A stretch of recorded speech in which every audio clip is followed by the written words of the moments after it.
Floating, hang on. We're doing great, guys. We're doing great. Hi, people. Hello. Hi, guys. Hello. Go. I can't breathe. Hang on, floating. Oh my god. Still? You know, I think you may have to reconnect your little robot-y. I don't even know what you If you guys are hear the- doing. Fucking crunch of a bag of chips in the background. That would be my lovely fiance who is making the most noise possible. I can't hear it if it helps. Yeah, Good. I can't get over my Gandalf on a skateboard. Yeah. Just noticed. Yes. Yeah, that's what I found for Rob, and I was like, you're using this. Yeah. I mean, So now I can't change it ever again. Oh, this is too beautiful. Oh, there I go. Oh, making you just a little bit bigger. So yeah, hi Streaky. Hello, Pookie. Oh, Streaky is my Mother! husband. Yeah, Katya's mother. Hola, madre. Wow. Watch this kickflip, Frodo. You still haven't seen Lord of the Rings, motherfucker. Yeah, we really need to fix that. Uh-huh. Hi, Des. Streaky keeps saying shit like, well, these other people already promised to show me first. Then do it. Then do it, because Yeah, I do swear it, I will or- yoink you regardless of what they've said, because Uh-huh. it keeps not fucking happening. So I'm gonna level with all of you right Yeah. now. I'm gonna level with everyone here. This is going to be a this has been a super busy time, and we didn't have enough time to fully decorate everything and get all the right stuff going, so that it was very zombie apocalypse and all of that. But oh, a new follower! Yee! Oh, I should probably put that in the front. I can't fucking see.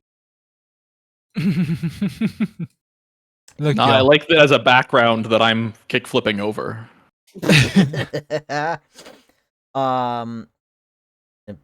Have my sound.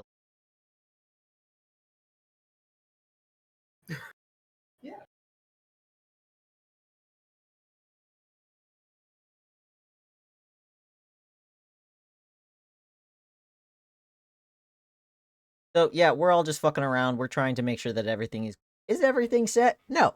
One of us couldn't even make it today. Not their fault, of course.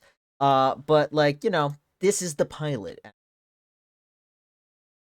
Exactly. This Yeah. is like we're just gonna do our best and see if the studio picks it up. The studio being us. Yes. And it's already been greenlit.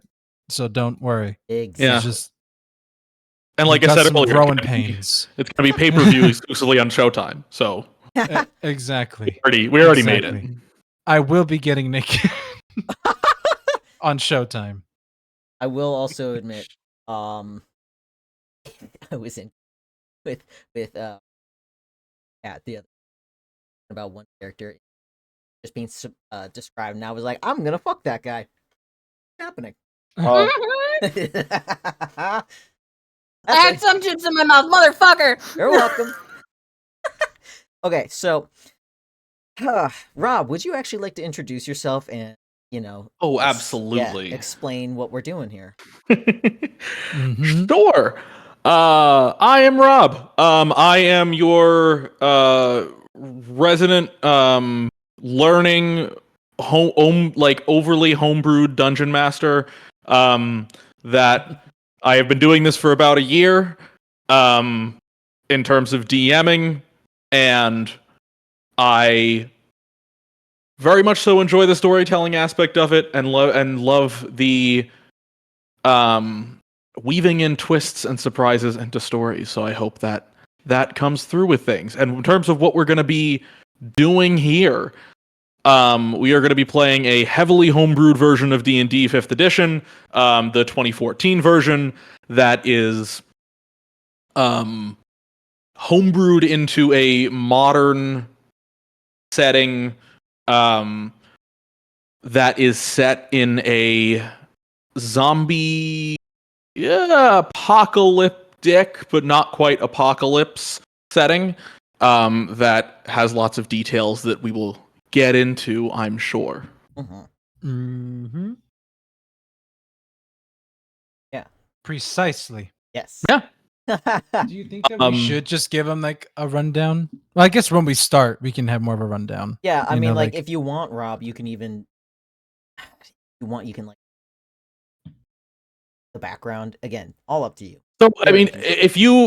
if you want to just jump right in, we can just jump right in. I got lots of plans, so. well, are we all ready? I think I made a character in the thing, so I should have a token. Question mark. How do I check? Do I just drag it onto the board? Yeah, I mean, are you talking about Roll20? Yeah. Yes. I don't. Yeah, we're only I- going to use that for like organized combat and stuff, and we're not going to be really doing that tonight. So Yeah, so Ah, that's okay. why I'm like, at the moment, I'm like, oh, thank fuck, because I don't know what I'm doing with that. Okay. I All just right. Makes sense. I just have my documents open. I got my clickety clacks at the ready, and I'm ready. I Mhm. was just laughing because I saw a tiny little chibi of Rev show up in the middle of the forest. I'm alone. Someone left a baby in the forest. oh my goodness. oh yes, and to throw out there for listeners, the tone of this is both going to be in terms of what's the word I'm looking for? Like content. Sorry. I just got a little pop up. Trigger warnings is what I was trying to say. Oh yes, I did pin that. Okay, great. Yes, it's gonna be like most of it is gonna be normal, like zombie apocalypse, kind of like intense things, some violence, very mild body horror, as it's kind of the nature of the story, but nothing too crazy. Yeah. Yeah. So if you want, we can. If everyone's ready, we can jump right in. I got big plans of ways to introduce things, and everyone introduce themselves. So. Eh. Gasp. Yes. Yes. I'm gonna be. Gasp. I'm going to be playing around. See me go from like. Same here. I'm also going to be messing with accents, so Yeah. it's completely normal. I promise. Again, guys, we're workshopping this lie. Exactly. Damn, imagine eating an accent. We'll get to that. Wow, imagine being No, Vito we'll and get- having no, like yeah. 50 under your belt. I've got like. God damn, he called you out. I just meant I don't have to speak as much in this character. That's right. Yeah, screw you for being talented, Vito. So many things just happened. So much just happened. All my goodness. right. Alrighty then. And on we trudge. We are- On with threads. All right. So, our story. So. Sour. Our story take place for our characters in the northeast of the United States, specifically in Maine, in October of 2013. It is a beautiful fall that has happened so far. The leaves are like almost fully changed. The crisp air, fall air, is fully in. In the very northeast, there are some nights that flirt with snow here and there that drop into the 40s and 30s. And all of our characters, in a variety of ways, are going about their days through this very terrifying time that develops very quickly, and to bring it to the present day, in terms of the story. Our present day, where we will start, is October 19th, 2013. We join our characters and our party around a campfire. This campfire is in a parking lot behind a grocery store. In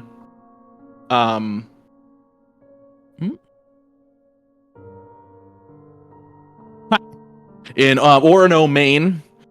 Orono, Maine is most notably a college town for the University of Maine, the largest college in Maine and even Western Massachusetts and that whole area. The University of Maine with a prominent medical school and bioengineering research schools, which has lots of connections to all of our characters, but the school isn't functioning at the moment.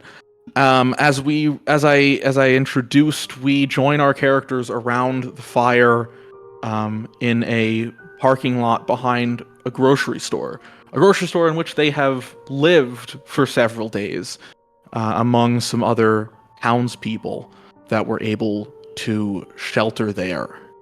All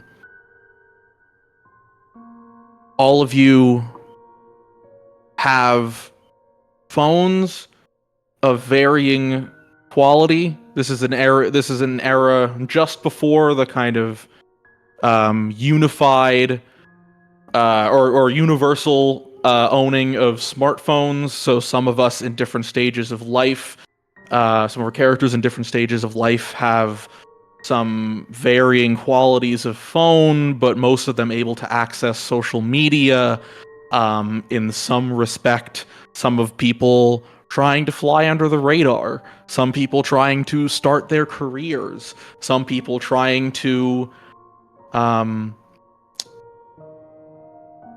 do some mix of both of them, trying to stay under the radar in certain aliases, but also trying to start their careers in other respects.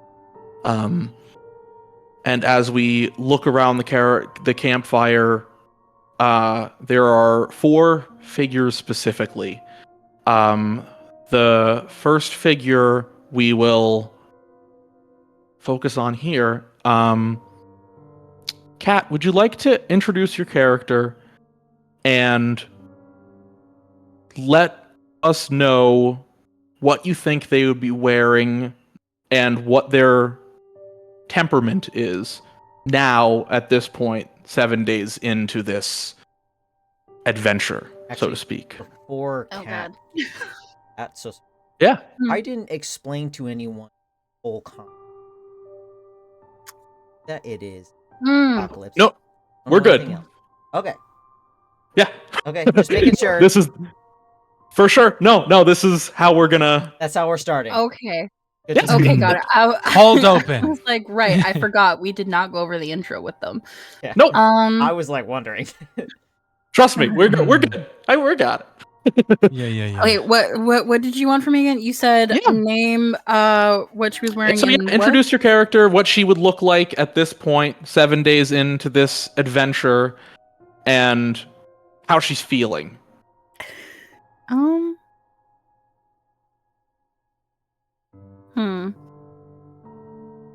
what? Well, oh, thank Just you. Guys. surface level feelings. Yeah, but that also depends on the thing we have to talk about before we went in here. Yeah, no. So like, there has been a very there's something I don't know. No. So going on what you know, really, like assuming you know what we've talked about already, and you have not encountered any large changes. It has been. I will give all of us this, is that this grocery store that you have been hiding out in has been purely just the point of refuge. You guys have not traveled, you haven't accomplished anything. It is like one of maybe a couple locations that any of you have even been to since everything started. Okay. I sent you a message, by the way. Okay. Nadia, I guess, would just kind of be sitting in a corner of the grocery store. Brown hair, definitely a little messy and kind of tied back. She would be wearing her jean jacket with a cotton padding on the inside, her yellow top, and probably changed out her skirt for jeans at some point after reading some of the things online about, needing to bundle up. And where's her temperament is at? I would say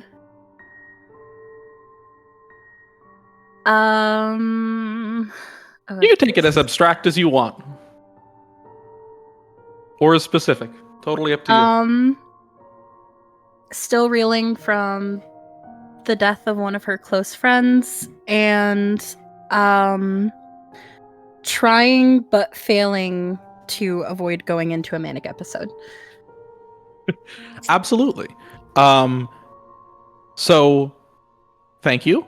And now we will back up a little bit and zoom out and move into the past. We will jump back to exactly 7 days ago, October 12th, 2013.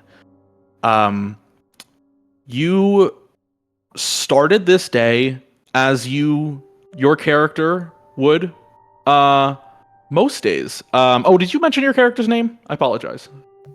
Yes, her name is Nadia. Nadia.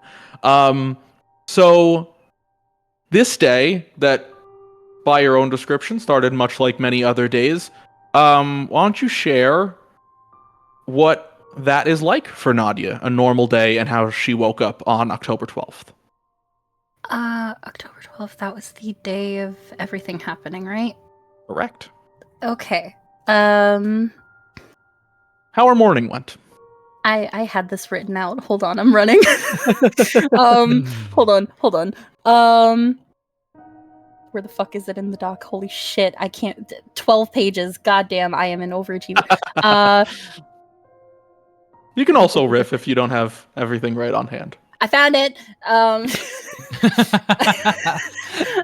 It took me a fucking second, but I found it. So her day started like any day. Nightmare, shower, breakfast. Throw on her clothes. She ended up realizing that they were running a bit late to their classes at the university. Threw on her jacket. Brought her apron with her that holds a few items that she forgot to put away. And her and the boys that she's friends with, who live with her as roommates, all rushed to the university. They were in. She runs into her grandpa in the morning? No, she does not run into him in the morning. Okay. For a reason unknown. And Gigi, her cat, is not there, so she assumes that the cat is already at the cafe. When they are in their fourth class, which is their second to last, the boys and Nadia receive a news notification, and before they can discuss that news notification, they get a national alert, which is where everything kind of blows the fuck up. Yeah. So yes, you get on your phone a national alert. So you get this national alert is through like the government like notification service that everyone has that has access to everyone's phone number, and it gets pushed out to everybody. And for those phones that can receive it, it includes a video. And the video is somebody as you pull it up, and as everyone in the class gets the same notification, it's one of those very like eerie, spooky moments where technology aligns with a group of like a large group of people. This is a pretty large university, so this would be a class with like 100 plus people in it. So in a situation where 100 plus people all get a notification at the same time, it's, you know, everybody's mind immediately goes to either something has gone horribly well or horribly wrong, right? Like Yeah. something really dramatic just happened, right? Mhm. You get this notification, and the video attached has a little like WHO, the World Health Organization logo in the bottom right, and it is a individual that has bags under their eyes. It's an older man with like salt and pepper beard and long like greasy hair in like a sea captain's kind of like a modern sea captain's hat, right? Okay. And the individual in the video reads the following message.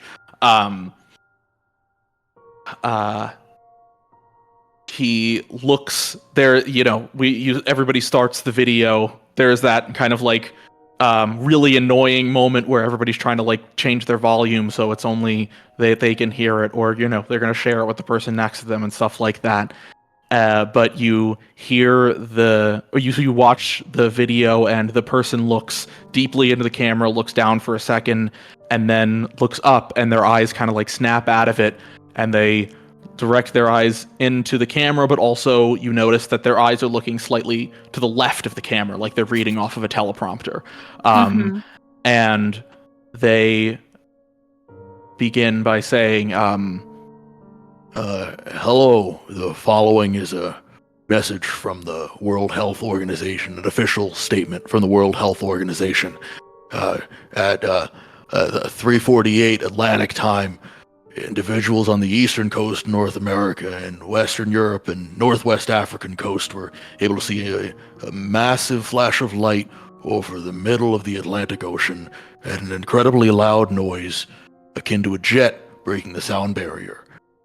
The nearest coastal authorities rushed to the scene and found an extra-dimensional humanoid individual floating in the water. Video evidence clearly shows the individual communicating somehow in the native languages of the sailors.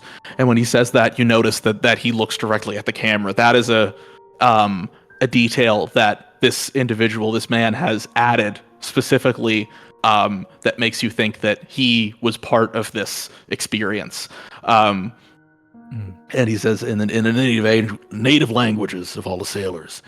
And then he looks back at the teleprompter. Communicates that they came from a parallel dimension but could only stay for a moment. A video then shows an iridescent blue smoke pouring out across the water surrounding the individual. A similar flash of light and booming noise occurred, and the being disappeared. Over the course of the next several minutes, beginning from that spot and spanning outward to what we believe will be the entire globe, human inhabitants of the planet are instantly being infected with something. We believe it's some sort of virus of extra-dimensional origin. It appears their immune systems, our immune systems, are trying to fight it and reacting. We're not sure why. It appears that certain individuals are able to fight it effectively, and some are not. And you see in this moment, he looks down and takes a deep sigh, and he looks back up at the camera. Please be on the lookout for individuals that are afflicted with this condition. They may be hostile, but please, please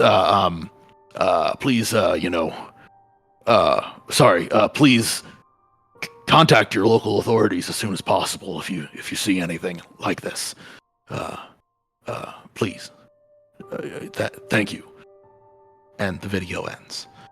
And as the video ends, you hear people start screaming elsewhere on the university's campus. You hear people start screaming within the class. People are screaming, some of them from pain, some of them from fear, as you do start to see glimmers of like a blue wispiness in the air. And what you see next, for you specifically, is that your eyes, or at least your sight, kind of glosses over like a scene wipe transition. Like your vision kind of glosses over, and all that you see in that moment is like swirling like fluorescent lights, almost like soapy water on the like soap on the surface of water, where it's very flat, refracts the light and makes all those really beautiful colors swirling all around. And you see that over your vision, and as it starts to fade back into your regular vision, you see the chaos around you. It's almost like your perception of noise too starts to it dulls and dampens, like you stepped in, or like you put your hands over your ears and you plugged them with something and then took them off slowly, and all of a sudden you are surrounded by chaos. Whatever just happened, you see in this very moment, several people are now writhing in pain, screaming. You see people off in the corner that are keeled over in the fetal position, and your protectors with you, Nolan and Murdoch, immediately grab your shoulders, one on each side, and look at you. It's like, we got to go right now. Yeah, I would imagine they just start running to the car. For sure. Do you say anything to them in this moment, or you think Nadia is just overwhelmed? Overwhelmed, because this and also the site thing and then the previous news notification she got, it's just too much. So I just would imagine she gives like a small shaky nod. For sure. And they nod back and they grab you and kind of like not pick you up, but it's that guided, like, two people on either side of like, yep, we're gonna leave right fucking now, no matter what. And this is what's happening. And yes, they pick you up and they lead you, and once you're able to get your bearings under you and you're able to kind of step, we're gonna have our first roll of the campaign. You please No. Nadia, please give me a dexterity saving throw. Difficulty 12. Okay. I have the clicky clack. I gotta clear space on my keyboard real quick. I totally did not just drop my phone. Okay. That is a 15, and my dex has a +3. I know that's right. Hey, that's a good sign. We got a success roll as the first roll of the campaign. I just know that's gonna be my one good fucking roll in this entire goddamn session. No, you look at that dice and you say, we're gonna do great. Manifest that shit. You're so dexterous and shit. So yeah, what happens is you notice your feet as you're running. It's almost like because you're running on a sidewalk, like a normal cement sidewalk, and your brain knows what that's like, right? Yeah. All of our brains knows what it's like when our feet land on cement. I don't like the way you're saying this. Speak for yourself. I've never been outside ever. Hey, baby. Sorry, that was never. Oh, God. excluding of me. I apologize. So for those of us that have been outside, we know. Thank you. We know what it's like when our feet hit the cement. All of a sudden, it kind of starts to feel like you're running on sand instead. Fuck? And then it kind of feels like it gets softer almost, and then you look down and you realize your sneakers aren't hitting the ground. Oh fuck! And yeah, you don't really understand why in this moment necessarily, but yeah, you understand that your feet are fully not hitting the ground as you walk. Homegirl's hyperventilating. With all She's the got more airtime than Hyperventilating. Simone Biles. She's literally clinging to Nolan with like tears in her eyes and is like freaking the fuck out. She's like, where's the ground? Where's the Ooh. ground? yeah, no, so this is what you look down and see, that your feet are fully not on the ground as you're running, and I think Nolan Murdoch also kind of like glance down and look at this and kind of like give you really confused, concerned eyes of like, okay, we're gonna talk about that later, but like we and as you're running, you're sprinting, I think you notice that it takes a little less effort, this whole weird sequence. It takes a little less effort than it normally would to run. You notice like you're just straight up not getting out of breath. Like it's not arduous for some reason. Huh. Like I think there's something about the lack of resistance that just means that you're just gliding. But you do notice that you're able to go a little bit, like quite a bit faster than you normally would be able to.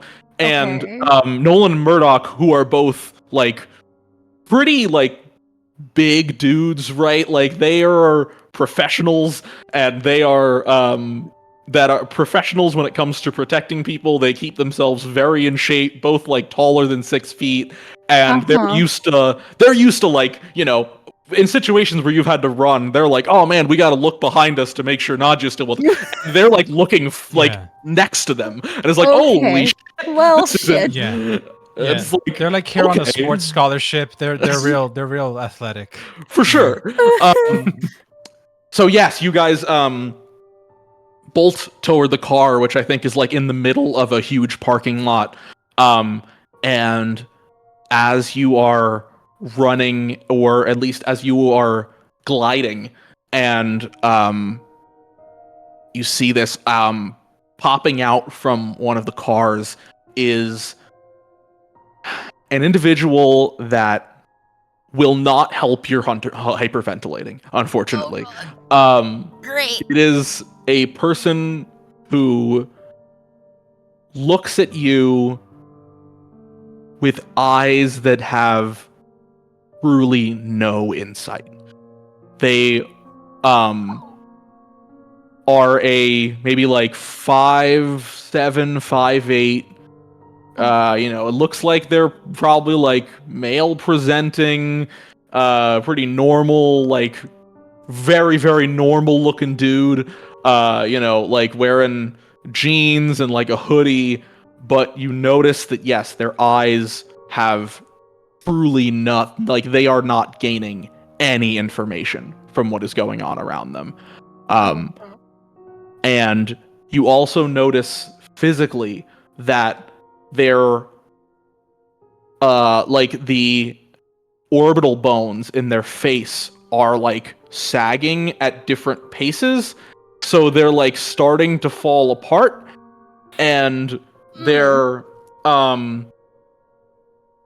different, like you can see parts of their, because like their sleeves are rolled up, you can see parts of their flesh are like almost look like green and like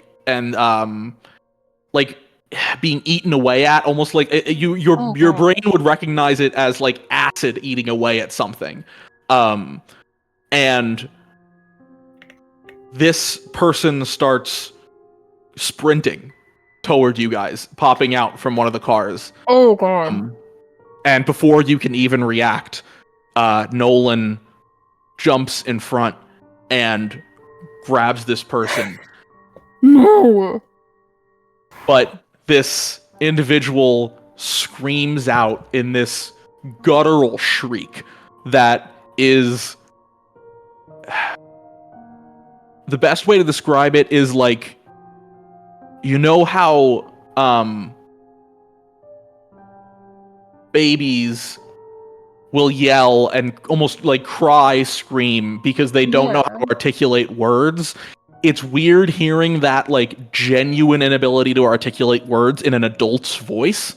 But that's, I think, the best way to describe it, where it's just that guttural scream in just distress as he starts grabbing at the face and every like fleshy part of Nolan that he possibly can to just try to rip it off. And Nolan looks back at you and screams like, "Run! You have to go!" As he's being like, like being as like his mouth is getting grasped, like, "You have to go!"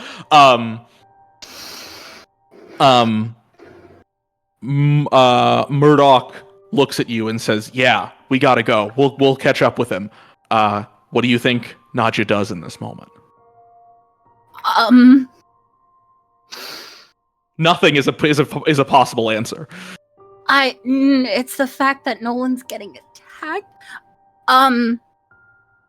She's not gonna go is the fucking issue. Although I, as a person, would like her to go, that's not how I wrote her. She's gonna pull out the gun and she's gonna shoot the person. Ooh.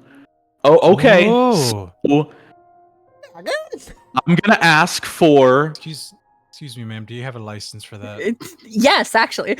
Let's go. Okay. Let's go. Responsible gun ownership. Yeah. I got so happy that I was able to say, yeah, she actually does. No, she does. I'm gonna ask for an attack roll from you. Okay. With disadvantage. Okay. It's just a D20, right? Yeah, just a D20 attack roll, and then add your proficiency plus your dex. Oh, right. But then I have to disadvantages with what again? Roll twice and take the lower. Roll twice, takes the lower. Okay. So I have. This is with dex, so I have so I have a +5. With proficiency in dex. No, I have my +3 from the dex thing, but we talked about her being proficient in the gun. Yes. So that was the +2. Okay. Heat. Okay, first roll was a 17. I'm sad. Please let me get something. Please let me get something good. I beg. 16. Ooh.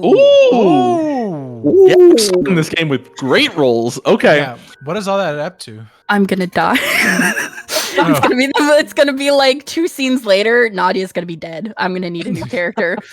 Oh shit. Yeah.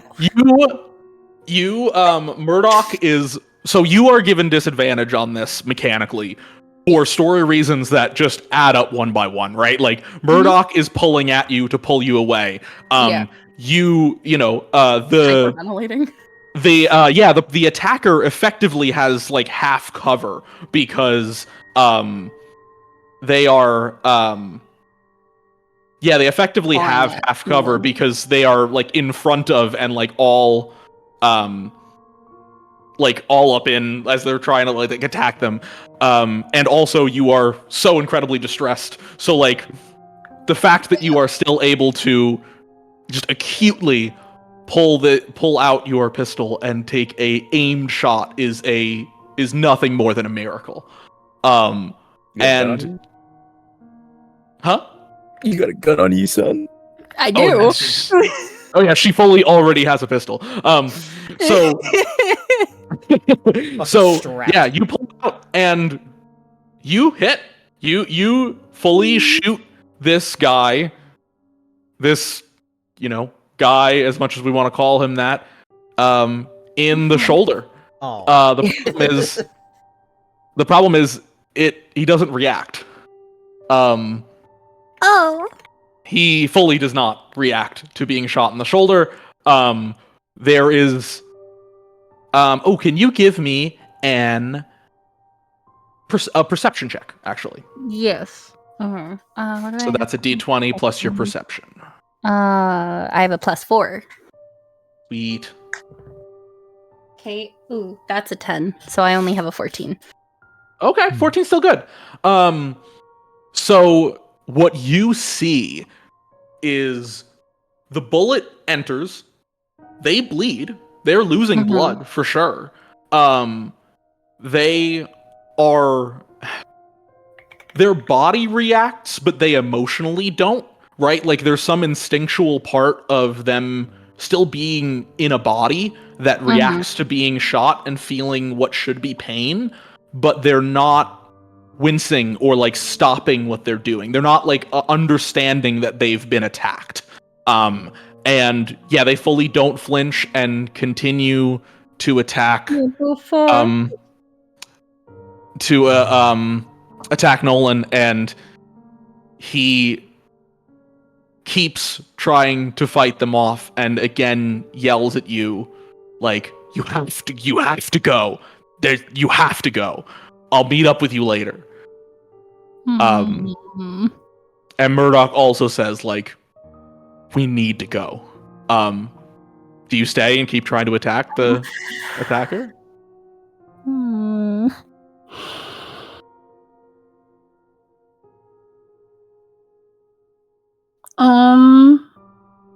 Fuck. Shit. Give me a wisdom saving throw. Yeah. Difficulty 12 with disadvantage. Oh. Okay, that's cocked. Hold on. If there's one rule we have to honor here is that you have to honor the cock. Always honor the cock. So we're at a very bad situation where I have rolled a 3. Oh, yeah, that's tough. That's real funny. Dang, Daddy, that's some crazy stuff. Dang, Daddy, that's some crazy stuff. Fuck. So, but you have disadvantage. I mean, I guess you could get a nat 1. I don't know if you want to roll again. Make it I got even a worse. 6. Okay. Well, unfortunately. It's not a crit, right? So, Oh my god. you freeze, right? Like any composure that you had, that Nadia had in this moment is just gone. I think that this is beyond everything else that is overwhelming and overstimulating. That, like, what you just saw, that as a human being in 2013 would think, oh, this is a fucking zombie, right? Like, this is, I'm looking at a fucking zombie, which isn't supposed to be real. And, like, that's what comes to you, and that just makes you, like, petrified. And Murdoch just grabs you, and pulls you away. And you start once again doing that kind of running, but not running in the air toward the car. Okay. You get in, and Murdoch immediately starts the car and just, you know, it's one of that like weird brain switch thing where like this is not a normal amount of concern, right? So like he knows how to get out of a situation quickly, so he starts to drive like pretty quick, and then it dawns and it's like, oh nope, this is bad, and he just floors it. And so he floors it and looks at you and is like, do you have any fucking clue what just happened? Are you okay? We lost you. We fully lost you for a second. Like, are you good? No.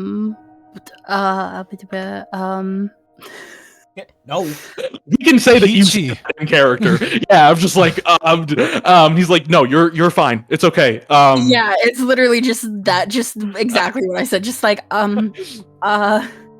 Yeah, Sure. eyes wide open, mouth agape, just like not. Yeah, just not acting I there. would, like you I would just think found that Man she's Ray. like looking in like the back of like towards like the back window, essentially trying to see if she can find Nolan at all. Mm-hmm. You look out the back window. You cannot see Nolan, as there's already been a couple turns in the parking lot, but you do see other people in their cars doing similar things to what you guys are doing. Got it. Great.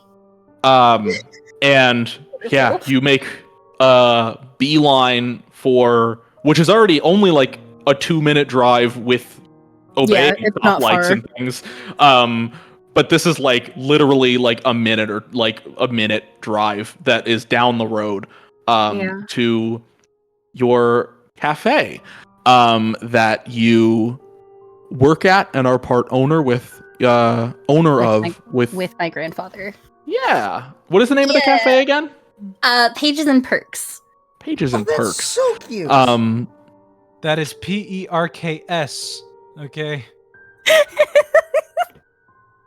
N- Okay. I'm sorry, that caught me so off guard after I had to leave a friend behind. I know. I Yeah. was like, wait, what? Well, it's 'cause okay, I don't want so- people to yeah, misconstrue it for like like not Percocets, like not that at all. To be honest, I didn't until you said that, and I was like, nope, I got it now. Yeah, it's a book cafe called Pages and Perks. It has her cat Gigi who roams around, and there's even a little game set up for people. Ooh. Awesome. Okay, so yeah, this is normally a very pleasant, calm spot. Yes. That instead, so like what happens is that as you're It would be driving the empty. cafe, well, yeah, I mean, so like the cafe is on the left, and you see there's enough street parking where Murdoch fully just goes on the wrong side of the road and gets up against the against the curb in front of Valid. the cafe, yeah, and jumps out. And he once again says like, "All right, come on, we got to go." And he kind of like puts his hand out to grab your hand, to kind of like help you out of the car and in, and you look down and you see for the very first time that kind of weird, colorful sensation that you saw kind of gloss over your eyes. Mhm. Is also very slightly sitting on the top of your skin. There is kind of a glinty, kind of like sheen of colorfulness that is like very opaque, sitting on the top of all of your skin. Now, which is new. Good. And so yeah, you guys duck in. Murdoch gets you in and closes and locks the door behind you. As you walk in, you notice that two things. One, that your Her grandfather. what? I was gonna say she's immediately calling out for her grandfather. Yes, yeah. You like run through the cafe, like screaming his name. He is not there. But Gigi is there, and Gigi hops. Yeah, absolutely. Just immediately hops up and, as you're kind of walking past the front counter, jumps onto your shoulders and walks and like starts. It's gotten to that like really chill place with the cat where it's just you're walking by and the cat is just fully walking back and forth on your shoulders and you don't even notice half the time. Yes, so you're running around. Gigi is like, the way that like animals kind of like have a base understanding of distress, kind of like rubbing on like the back of your like up against your hair that you can feel press on against the back of your head, and purring as like just a sense of like, my person is in distress. This is the only thing I know how to do. And you Murdoch then immediately looks at you and is like, all right, I don't know what is happening. I feel okay. You look different. Are you he doesn't really know what to say. I want you to give me one more right. roll, an insight check, if you could. Okay, awesome. Also, I sent you a message just so that you had the Okay. You said For sure. insight? Yes. That was insight was wisdom. Okay. That is a 12 and I have a +4. Okay, you have a 12 and a +4. All right, let me Yeah, let me do some double math check. on that one. I had to count with my fingers. I'm a little slow on math. That's 16. You're good.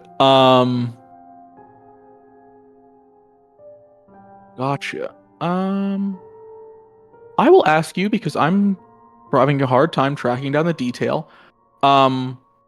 in this moment, does Murdoch start to mutate at all?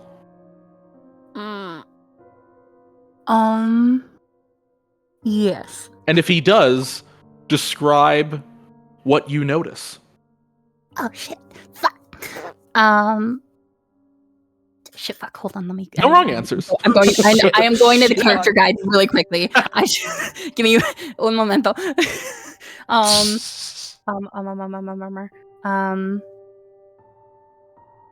Okay. I found it.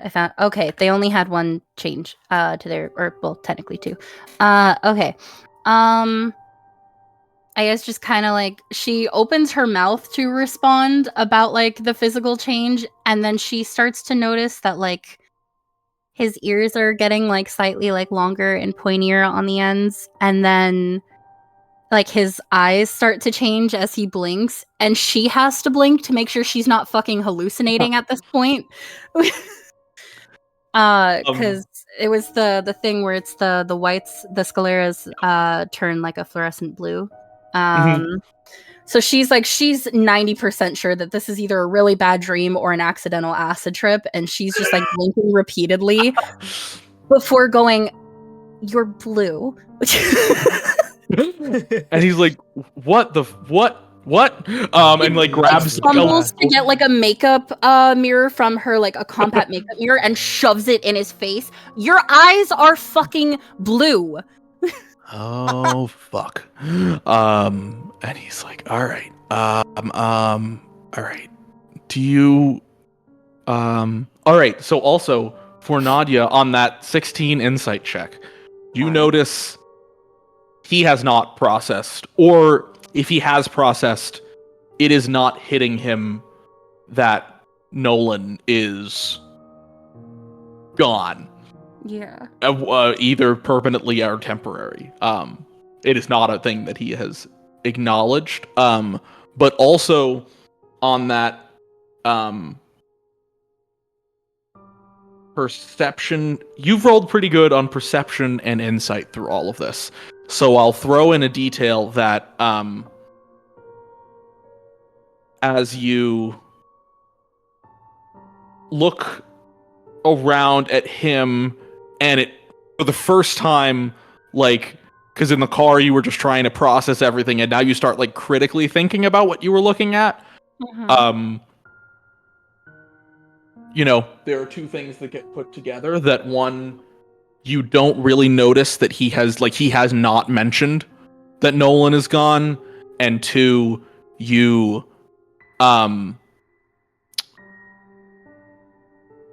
have some weird. You notice some weird things about Nolan telling you to run. Like, it almost seemed he jumped to it too quickly. You almost have like an intuition that like, What the fuck? yeah, like why did he tell us to run without anyone helping him fight? Like, there was only one of these guys. Like, I feel like they could have taken him. Like, yeah, your mind starts running of like, was this some sort of plan? Is this a trip? And you know, details aren't adding up. Did they have some sort of agreement? Is one of them not like the other? Like, there's you don't know what, but like your mind is reeling of like, what the fuck is going on? There's now a whole other thing. I think her brain does a thing, because this is something I wrote for her, where like when she starts to over panic like that, she goes through like all the logical stuff, and so her like thing that she starts to repeat herself to like reaffirm that Nolan was like doing what was necessary is because these were people that she hired. So these are like, he was doing his job type of thing, and that's regardless of if she believes it or not. It's what she keeps repeating to herself. For sure. All right. You notice all of this. Murdoch notices his eyes have changed color. He seems to be looking at his hands and almost like clenching a little bit, like there's some sort of newfound strength or something to that degree. And before you can really process a lot of other information, you hear a frantic knock at the door. And you look through the like standard store glass door, and you see an individual that you know very well. Sunny, would you like to introduce your character? Yes!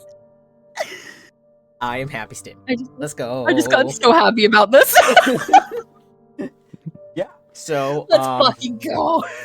my Whoa. character's name is Aster. He originally didn't look quite like what you see on the screen. More like just that.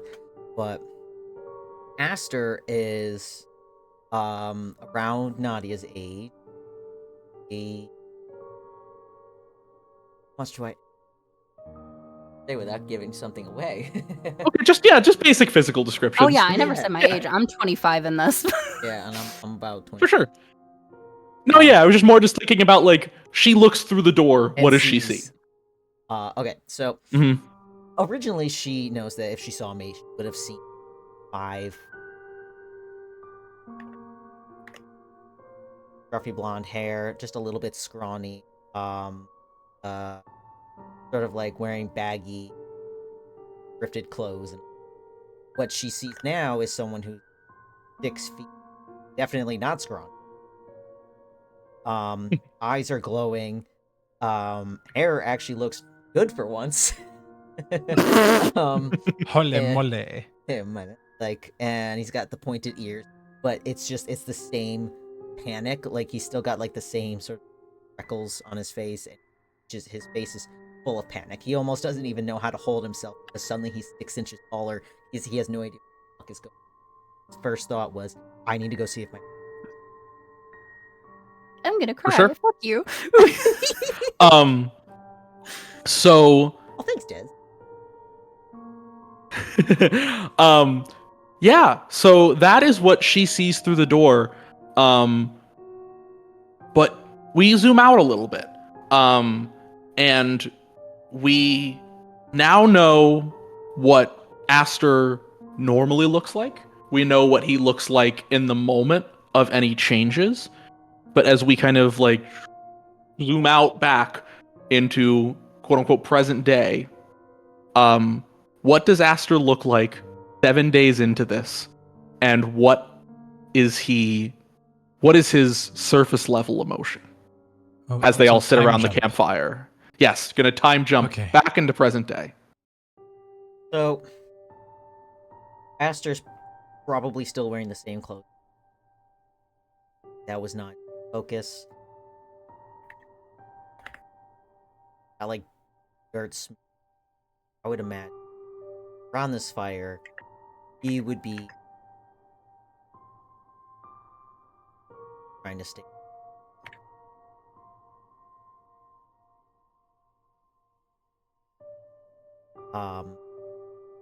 And while he may look like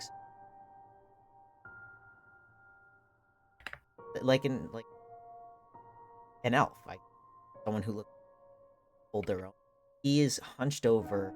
His arms are like wrapped around, like hugging him, staring at the fire, trying to process. Knows how to handle happening. For sure. Anything. He's like both very scared, but at the same time ready to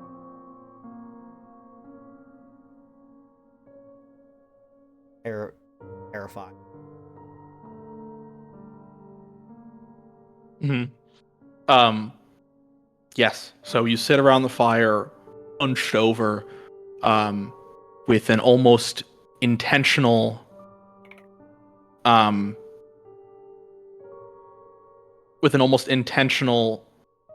lowering and lessening of your kind of visage, right?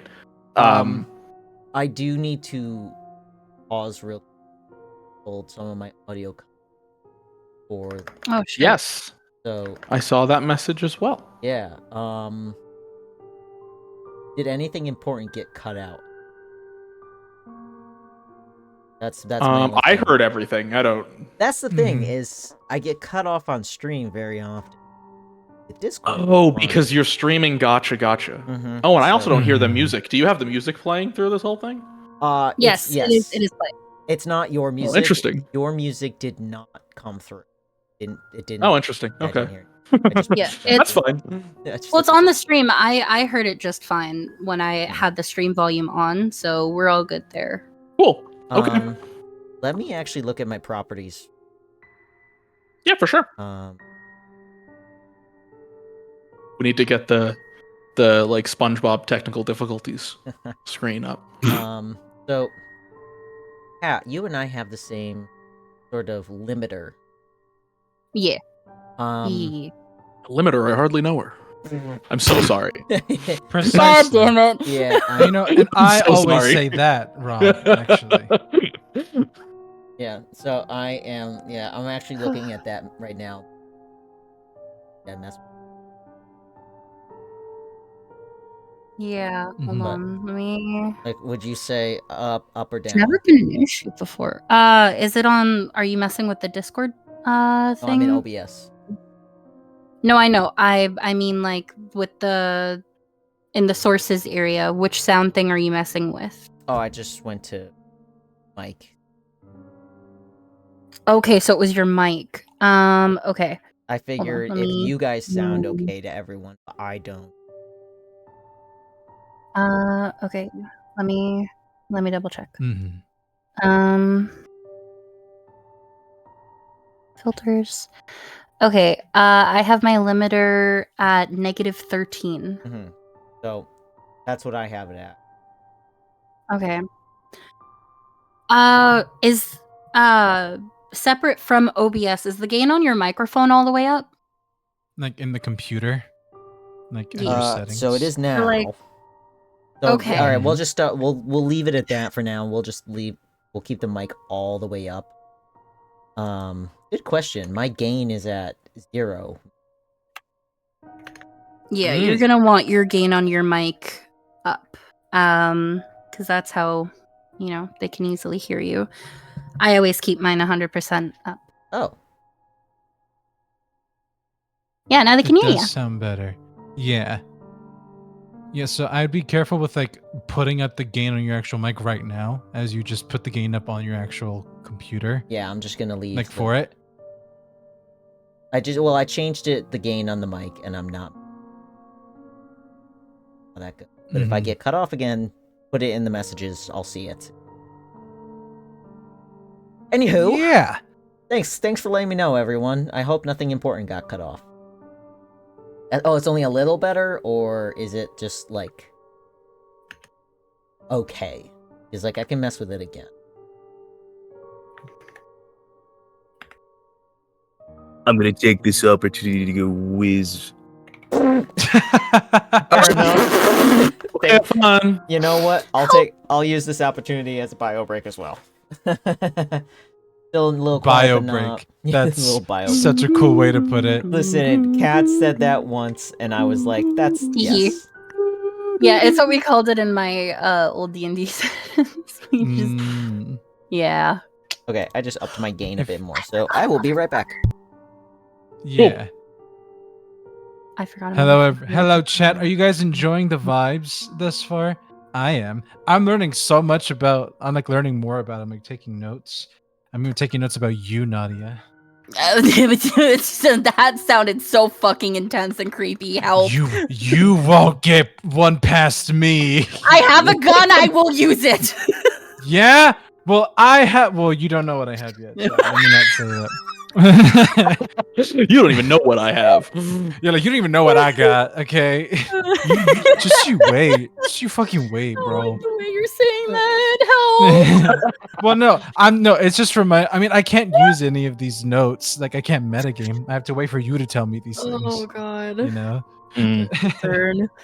Concern I know. is flooding me right now. that was crazy. Oh yeah, I have a gun. Like, damn. Okay. Heads up, don't shoot. Oh my god. I didn't even realize it from like a storytelling perspective that was really insane. Like, it was using it like, oh, like this is going to be a good introduction to this is something that she has. But like a normal person on a college campus, that's really weird. Like that's just an insane thing to just have. Well, look, That's why it was approved by fucking what are their names? There are people that you have to get permission from on college campuses to carry even like pepper spray sometimes. Oh my god, I can't remember their names. It's not There are people existent that in you- Texas universities. There are people that you have to talk to in universities in order to carry any type of weapon on campus. Yeah. So due to circumstances in which specific people were involved, she was allowed a gun. An Not RA. circumstances. I don't know if an RA would have clearance for that for the no, whole and- university. An RA That's- is for a dorm area. Dorms, Yeah, and she lives I off thought you were campus. saying the RA was the one that made her have a gun. And I was Hello? like, what did the RA do? Y'all need permits for weapons? Now I swear to God. I swear.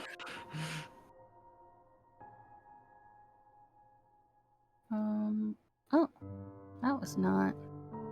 Ooh, wait. I have idea. I googled like who lets you have a gun on college campuses.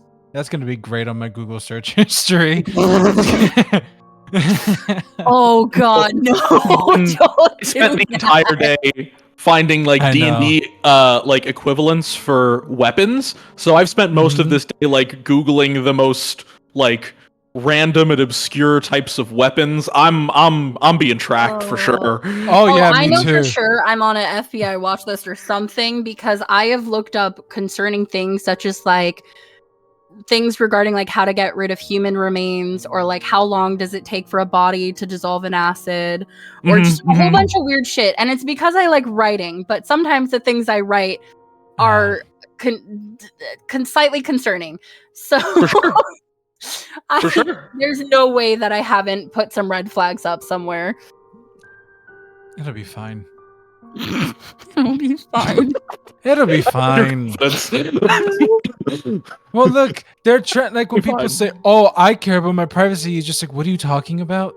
They have like Yeah. They have I am not everything. deluded in.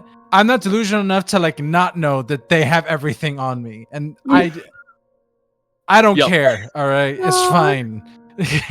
And it's one of those things that like I work in with like data analysis and like I know what it takes to actually analyze like a conversation's worth of text. Like they're Mhm. not looking at everything. They can't. Yeah. There's not a supercomputer in the world or enough supercomputers that can process full conversations by 300 million Americans quickly enough to actually process any valuable information. Like Alexa's listening for keywords to send you ads. Like if that's really that big of an invasion of privacy, I don't know, man. That's a personal decision, I guess. But No, like, yeah, that's true. yeah. Speaking of, Rob, you had recommended me I watch Never Stop Blowing Up from Dimension 20. I'm like halfway through episode 2. I was like, I'm like, who would be able to analyze all that? Usha. She's. I know she would. I know would do it. yeah. She would draw a spreadsheet first for it. But Draw it out she'll on get graph paper, yeah. Yeah, but she'll get to dude. I love her character so much. She's Oh my just like, God. say hi, say hi to everybody.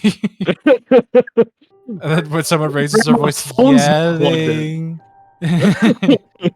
yelling, hi talks. Yelling. It'll be Oh my fine. God. Fade to black. Hi, Executive Tongue. producer Dick Hi, hi, Wolf hi, comes on hi, screen. hi, hello. Da, da, da, da, da, We're gonna have to watch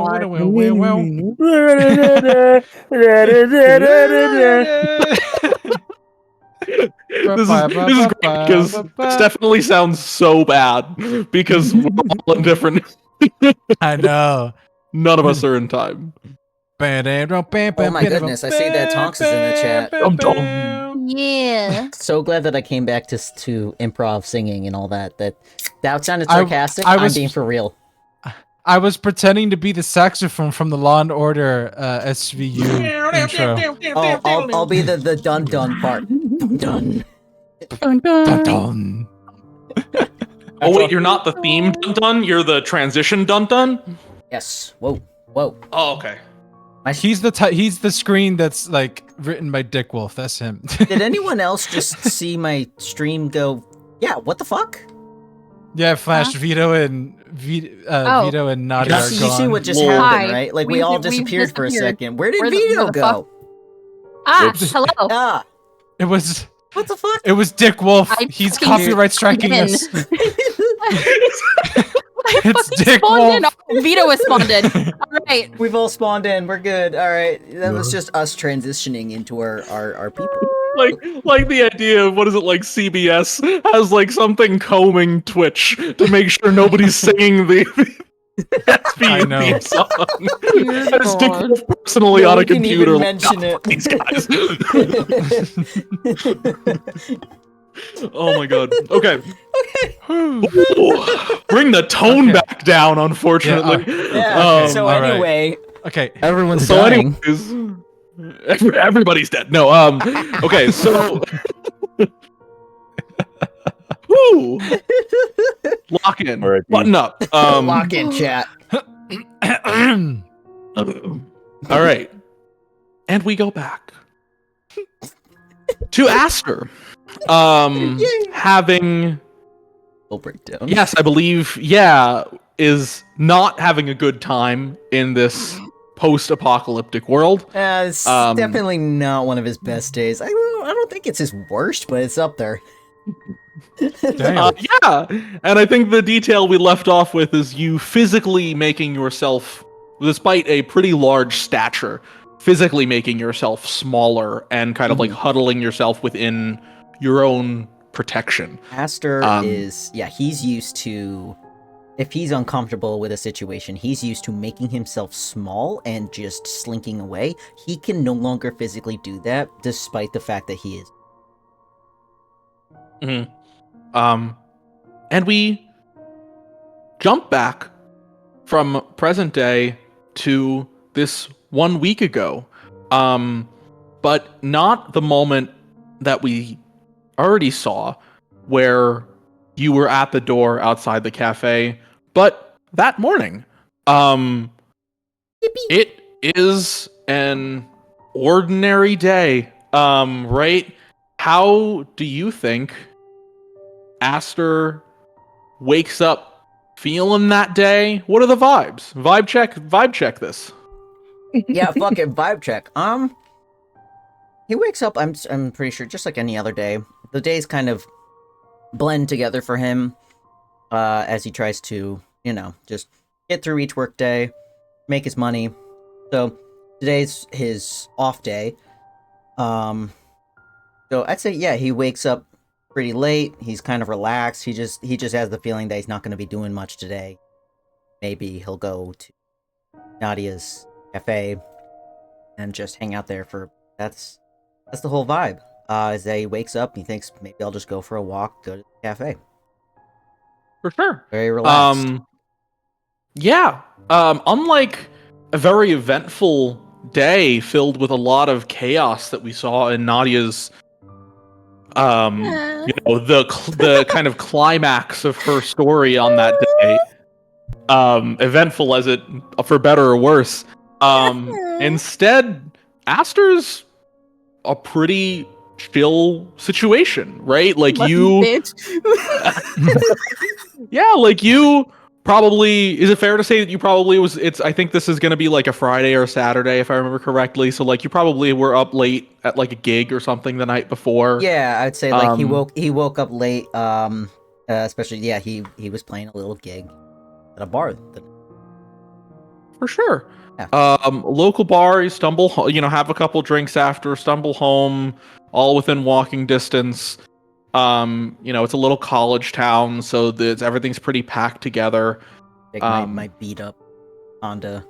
Yeah, it's all for sure. And you get up, you walk down. Here's a fun question: do you think Aster has a phone that with it's 2013, do you think that this individual has a phone with the ability to receive video? Absolutely not. He has a shitty little slide phone. We'll do the little keyboard, and and his iPod is one of those little nanos. Doesn't even have a screen. Oh my gosh, for sure. So yeah, you get So nostalgic. I know. I'm just remembering middle school. you get a message. You don't have a lot of context for it. You basically just get a text version of that video, kind of like a text to speech like caption, right? Of that same message about this happened, people may be hostile, look out, is basically what you skim quickly from it. Dude, I'm gonna say I see it. I would say that I'm like just leaving my apartment as I get it, and my first thought is immediately, oh fuck, and I just grab the bat from my right by. Ooh, that's my for immediate thought. For sure. So you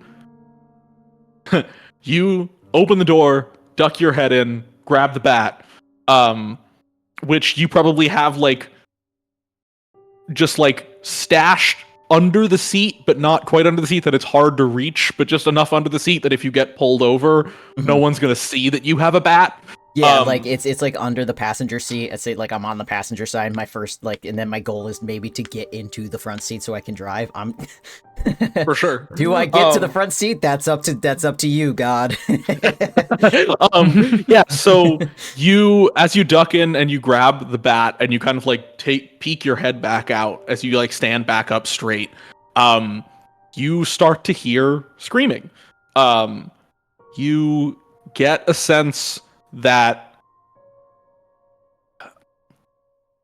in Nadja's instance, it was different because it was right in front of her face, right? Like everything was happening right there, and it was like a overwhelming of the senses in terms of dread. Your experience or Astra's experience is different, but not better in that like you hear what's coming before you see anything. That's the most eerie thing you've ever said.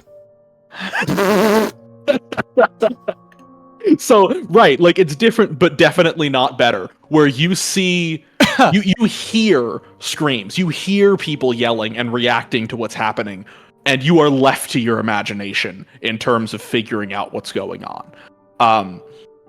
And all of a sudden, you start to feel, changes happen to yourself. Would you give me your first roll of the campaign? Would you give me a Constitution save, difficulty 11? Okay. Let me make sure my mat isn't on anything, so it's tilted. What'd you say it was? The save? Constitution save.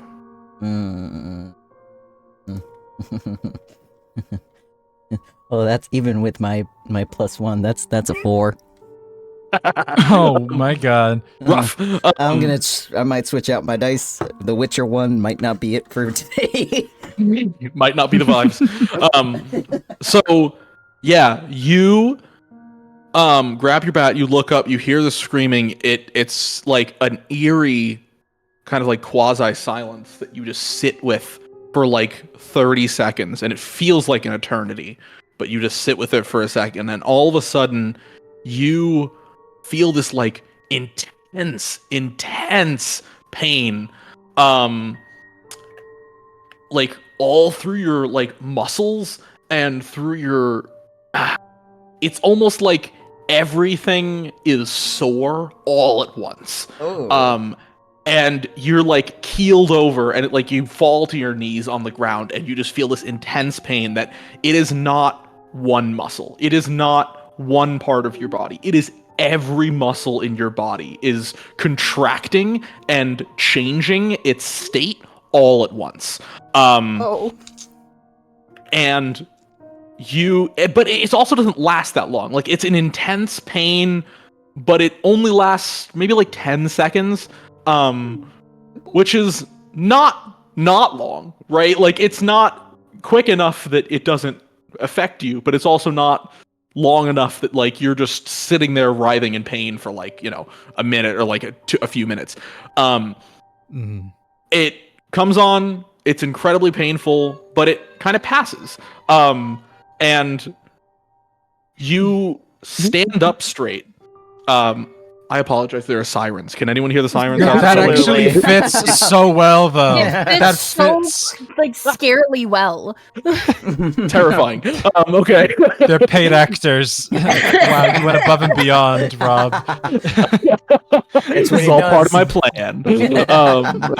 It's what good DMs do. No, okay, so yeah, you stand up straight, and you are pretty like your whole life you've been pretty scrawny, like been pretty kind of even in your childhood, you know, you push yourself really hard, and you've never been like you've always been like, yeah, like kind of like skinny, scrawny guy, and then in this kind of transition period in the early part of your life, you're kind of probably living, you know, paycheck to paycheck is even generous, like payment to payment, right? Like it's not even like as consistent enough to call it paycheck to paycheck. You're not, you know, you're getting food enough is the generous way, right? Like you're pretty scrawny, pretty like stick thin, and then all of a sudden you stand up and you straighten your back with just an innate core strength that Aster has never had in his entire life. Even when you're a kid and there's just not much of your body to control and you feel like you can just kind of like wriggle around and everything is like at your whim, that's like this feels even more like you're in control of your body than that. You're taller than you were before. You notice right away because instinctively your muscle memory, you go to reach for your car door handle and your hand just runs into the window. And there's just a minute where you like kind of like shake yourself off and be like, oh, what the fuck? Actually, you notice you're like, good. Ah, fuck. Exactly. And you notice that your clothes fit a little differently than they did before. Like you have never had muscle tone in your life. And Aster suddenly is like, like not buff, but like you can like feel it developing on your bones that like there is like a very slight amount of muscle definition. Like in real time. Like a lean sort of. Yeah, exactly. And like the muscles are developing like in real time. You're watching them. Like you can feel it if you put your hand on your forearm that it is not the same as it was before. Yeah, it's not like a nice like, oh my god, I'm buff. Like it's like kind of terrifying. Like, Burning? Yeah. the direction it's going. Yeah. Too long didn't read. Kinda Twink stops. death. Oh my god. Twink death. Exactly. That's amazing. Yeah, he's a twunk now. He's a Twink's gonna twunk, you know what I mean? Yeah. Sorry, yeah. So- Anyway. So yeah, and like, but it does stop, and it's now like there is another moment of silence where the screaming dies down, and once again, not in a comforting way. Like there is a moment where there is less screaming, and then there's more screaming again, and this is the moment in which I assume you think, okay, there is only one place in this town that I genuinely feel safe. Oh yeah. For sure. Oh, And yeah. you At this make it point, just yeah. beeline, right? I don't even think about the car anymore. My brain is just on overdrive. I'm gonna say right from rolling a 4. The brain's not there, and it's like, oh, I could drive. My thought is, I need to run. Mhm. For sure. Especially with that new body. I take it's it for a gonna spin feel too. good. You're like, oh my god, I'm running and I'm not out of breath. What the fuck? Crazy. Just gonna say, like, Dang, Daddy. it's the only time in your life that you have just run, and it's been like a freeing, just like trot. Like you don't even feel your feet hitting the ground half the time because you're just like going one after the other. When Captain America first gets the serum and someone's like, oh, we gotta get that fucking Nazi. He's like, I'm on it. And he's like, whoa, this is what it's like to be healthy. Just perma runner's high. Yeah, Mm. basically. Yeah, so you run faster than you would ever run, felt more athletic than you have ever felt, but not in a comforting way, because you don't really understand what's happened or why your body has changed. And you do feel that your ears, you kind of like push your hair back, right? Like instinctively, and you feel that your ears are not the same shape as they were before. They've kind of like grown and lengthened a little bit, and because of that, you can hear like everything. It's a little overwhelming at first, but you also it's not like you can hear everything all at once. It's just like nothing is dull. Like anything that you would normally be able to hear is just crisp, and like you can focus on it and you can just hear it. I'd be like, wait. For sure. And yes, and you run and you feel all of this, and you get to the cafe. You look at yourself in the reflection of the door as you pound on it and ask for Nadia to let you in, your closest friend in this place. And you see your reflection in the door, and it is not the same. You frankly don't really recognize yourself. You immediately notice the strangeness in your eyes. And it's one of those things that like you usually can't see that much detail in your reflection of something like this, because it's sunny and like you can't really get a lot of details of colors and things like that in reflections in like doors like this. And there are like posters on the door, but it literally is glowing. Like the whites of your eyes are alight. And like a blue fluorescence. And you immediately notice it. And I would imagine I will turn it back over to Kat. Does Nadia, what does she do seeing Aster at the door in his new form, asking to be let in? Probably is confused at first because it looks nothing like her friend. Can I? Sorry. What? No, it's continue. I just want to say I think it'd be kind of funny if I see your confusion and I just look at you and I'm like, it's me, it's Twinkle Toes. The moment she hears that, she like almost fucking chokes on her spit because it's like almost made her laugh before literally like sprinting over to the door and quite literally like grabs his arm and tugs him inside, like almost throwing him in before closing the door. I just go locking it. She immediately, upon realizing that people can see into the cafe, pulls all the blinds and makes it so that like they can't, like no one can look in. Mm-hmm. And the thing is, right as you go, so you pull him in, you kind of like toss him into the cafe. You turn around, the door closes behind you, you lock it, and you reach up to pull the blinds closed. And in front of you, outside of the door, are two figures. Both of them are horrifying at first. Oh, fun. One of them fully looks like a werewolf that you would have seen in TV, and one of them looks like something out of, the Chronicles of Narnia. It would be your best cultural reference of this, where it's just like, this is something that fully shouldn't exist, right? Like, that's yet another thing in all of this, that it's like, you're looking at something that just fully shouldn't exist. Like, this is just not real, right? And why are you laughing? Sorry. It was the comment about Narnia because I just watched that yesterday. Oh, Perfect. Wow. Oh, look, Mr. a puppy, Tubbs. ma'am. That's a werewolf. Oh my God. So you see these two figures. Give me an insight check really quick. Both of us? Oh fuck. Oh, sorry. No, just Nadia actually. Oh. Insight. I have a +4. 17.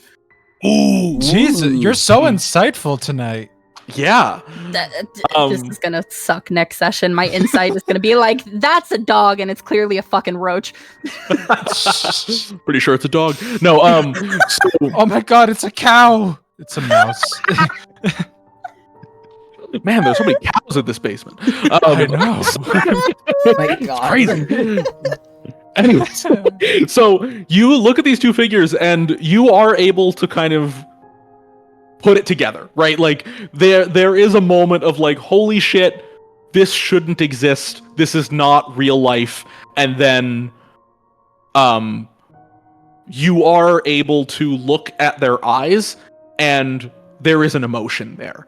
And you notice that in their eyes, because there's emotion, you're able to put two and two together, right? Like connect the string on the corkboard of like, oh, this is affecting everybody differently. Like, there's some wild shit going on. There's And- some wild shape going on. Ah, ha, ha. Yeah. Sunny, Sunny just became hot, and Vito and I. Well, I mean, I guess we became hot too. It just depends on who you ask. Yeah, I mean, it's all Yeah. perspective. Hey, Yeah. listen, man. You know what I'm into. You're both hot in my book. Yeah, so you see these two figures. I will ask our other two PCs, would you please introduce yourselves and what your characters look like in this Oh. moment? Okay. So we're walking by the cafe, and they see I'm going to us. say that you guys are walking by and this is the first place that you have seen that even kind of looks open. And I think the idea is this is the first place that you've seen other people that are not actively trying to kill you. And I think there's also immediately a sense that Nadia looks at you and is not like, she is the first person you've walked past that hasn't assumed that you are literal monster sent from hell, right? Yeah. Like, Yeah. this is, Yep. yeah, that she It's just recognizes, like, yeah. I would say it's I just like see. wide, kind of innocent looking eyes, just like looking at you guys between the blinds. That's all you see. Mhm. Yeah. So I was okay. actually expecting like you hadn't put the blind, like you reached for the Oh. blinds to put them down, and then you see them standing Oh, in she's front just of you. frozen then. She's like, what the fuck? Yep. But you're frozen, but not like running for a gun, right? Like you're not assuming that these are monsters, and that's what that insight check was. Like you do recognize these are people that transformed like you guys did. Okay. And so yes, this is for our other two PCs. This is what you see. This is an individual that you know this like you guys are from the area. You know that this is a pretty kind, friendly coffee shop, and cafe, like bookstore. You've probably been here before, and this is a person that seems to have, like, the first person you've seen that seems to be showing some compassion to you. Do you, what do you do in this moment? Well, who would you like to go first, Vito, or should I? You got it. Fuck. Okay. So. Either, I mean, one of you is most likely not to do anything, so I will to not give too much away. Yeah. I'll go first then. Yeah. And introduce yourself and all of that. Okay, so my character's name, which hopefully I'll get some art done in the next session for. My character's name though is Asael, but most people call him Cell because it's just a nickname that grew up because it's just easier for people to say, especially around this area. So essentially, what Nadia, and I guess by proxy Aster would see, is that Asael has kind of morphed into this. The best way to describe it is a satyr. looking being. He's tall. He's grown a couple of inches. He's 6 foot tall. Like his hair has become very like longer and shaggier. Think like Carlos from Resident Evil, like the remake. Like that kind of hair. And he still has like a satyr, like ram like horns. That are like kind of close to his head. They are very like pronounced though. They're like a darker brown, almost black. Same with the fur that you see peeking out up under his like shirt collar. And when you look down, you see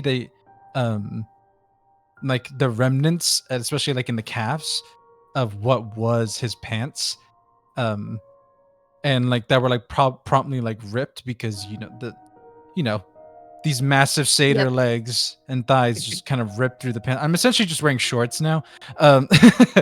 And funnily enough, you see like the tops of what was like his sneakers because his hooves kind of like grew and like kind of punched through what he was wearing when the initial transformation happened.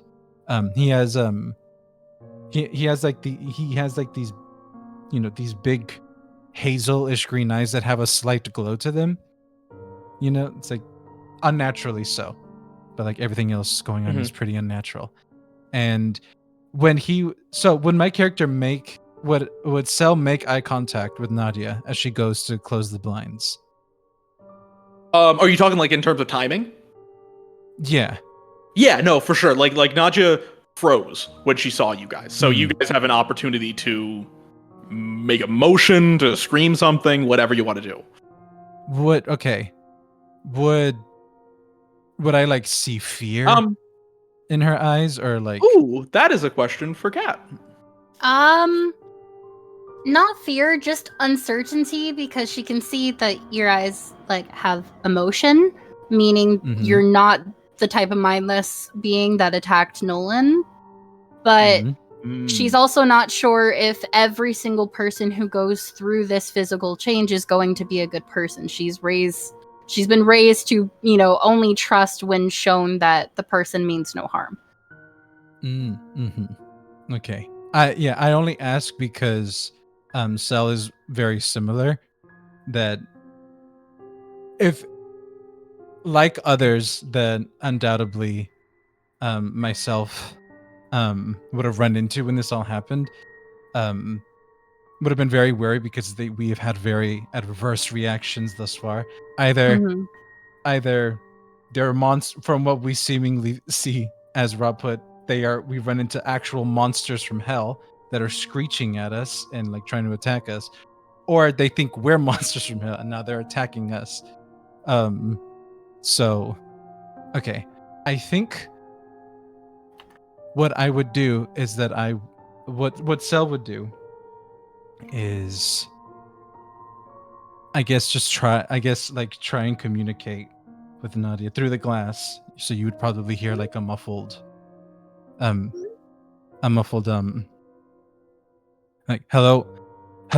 I know that this may seem really weird and everything's really fucked up right now, but could we please come in and take shelter with you?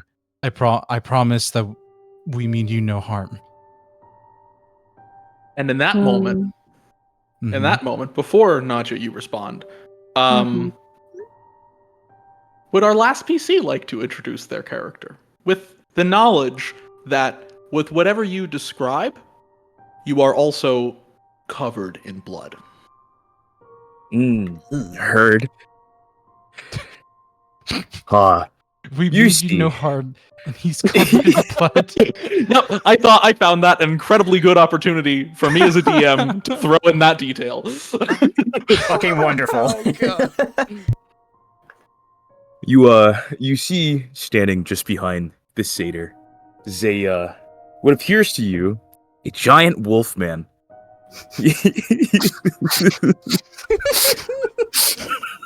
He don't bite.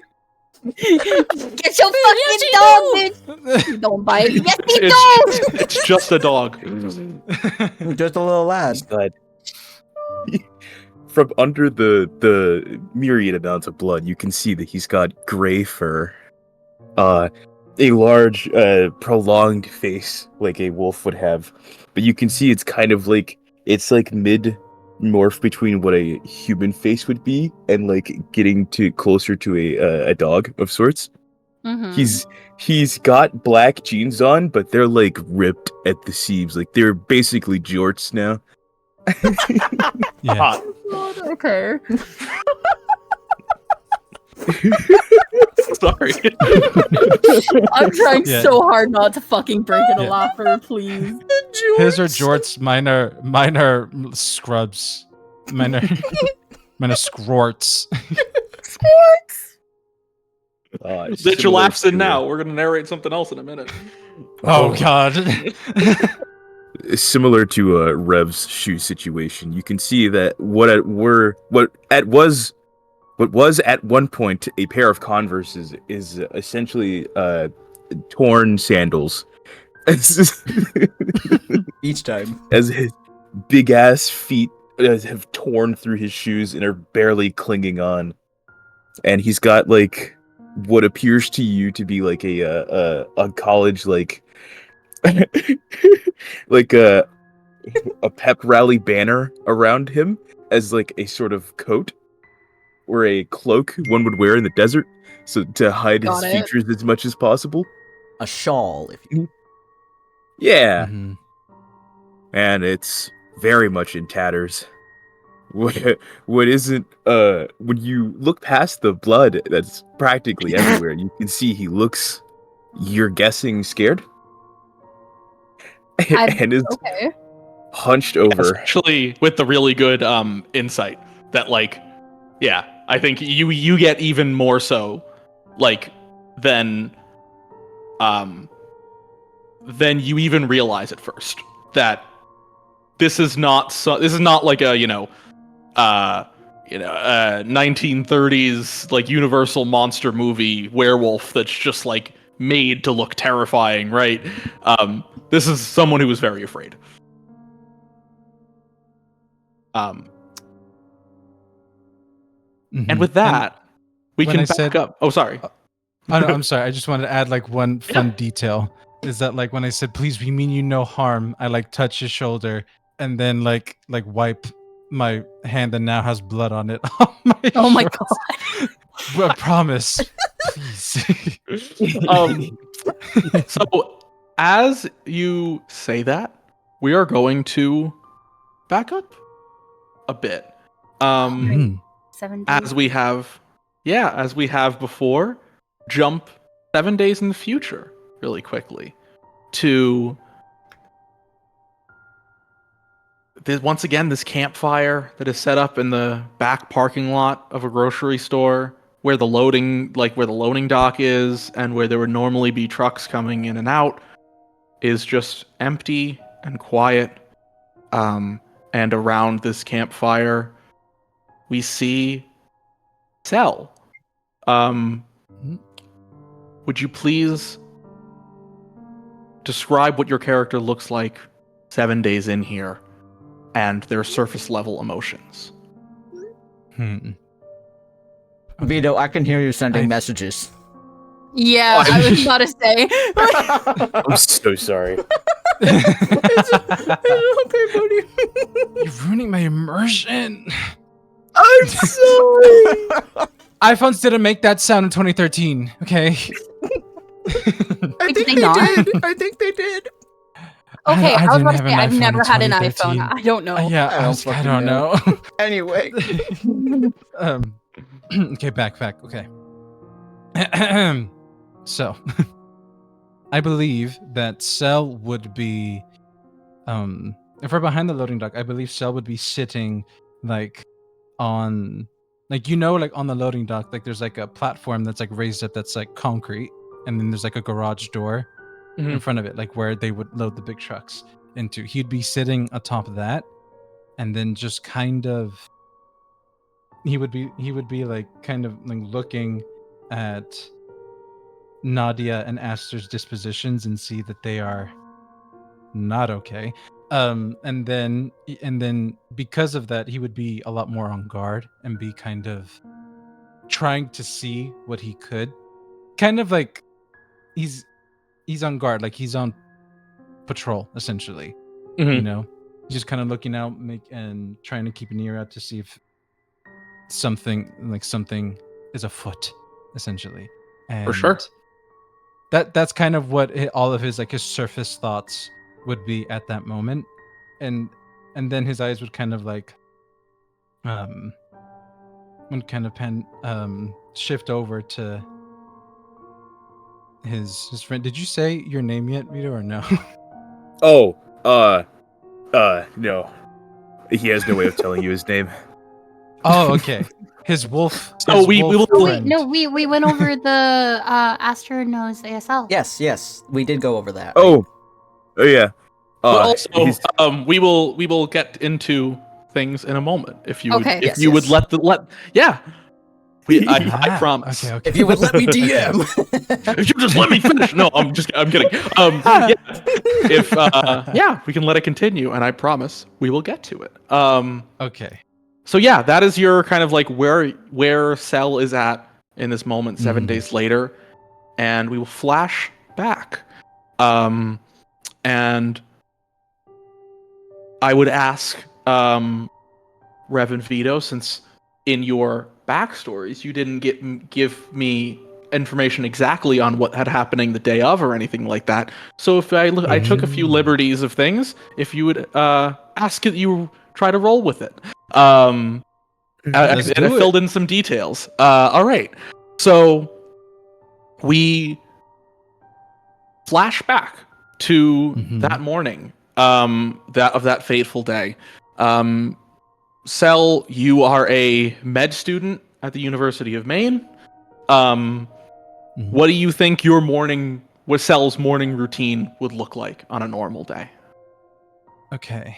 So, judging by like around the time it's October 12th, right? The morning of. Mhm. That would be around midterms. So, and I would assume that Cell would be running on around 2 to 3 hours of sleep and a lot of caffeine. And he doesn't live too far off of campus. It's kind of like the thing where it's like, oh, when you're a freshman, you have to live on campus, but then afterwards you can live off, just like really For sure. nearby, that kind of thing. So he, on the morning, and if he would have just walked to school and would have beelined it straight towards the library, like just holding like a small For sure. tumbler filled with coffee. Yeah. And I'll add a detail that you, and including in your normal routine, you get yourself dressed up reasonably well. For after the library and you review some notes, there is a reasonably interesting presentation that you have to give, that you were asked to give by one of your mentors and professors and kind of like academic mentors at the School of Biomedical Science and Engineering, that you would know colloquially as GSBSE. And there is a you were asked to give kind of like a cross-functional presentation, because you're obviously in the med school itself, and this is kind of the bioengineering research side of things. That there is a kind of academic side project you've been working on for a while, looking into methods of like military combat medicine, and how you believe that there should be more research into how the training for military combat aid maybe should or shouldn't be similar to how there is training for doctors in regular practices, and in regular hospitals. And this draws on your own experience and your knowledge of military combat medicine. And it is I would say that it is one of Cell's kind of like like a little passion project that you do on the side Mhm. of things. Yeah. And yes, I would say that you are probably headed to this other building. This is in the afternoon.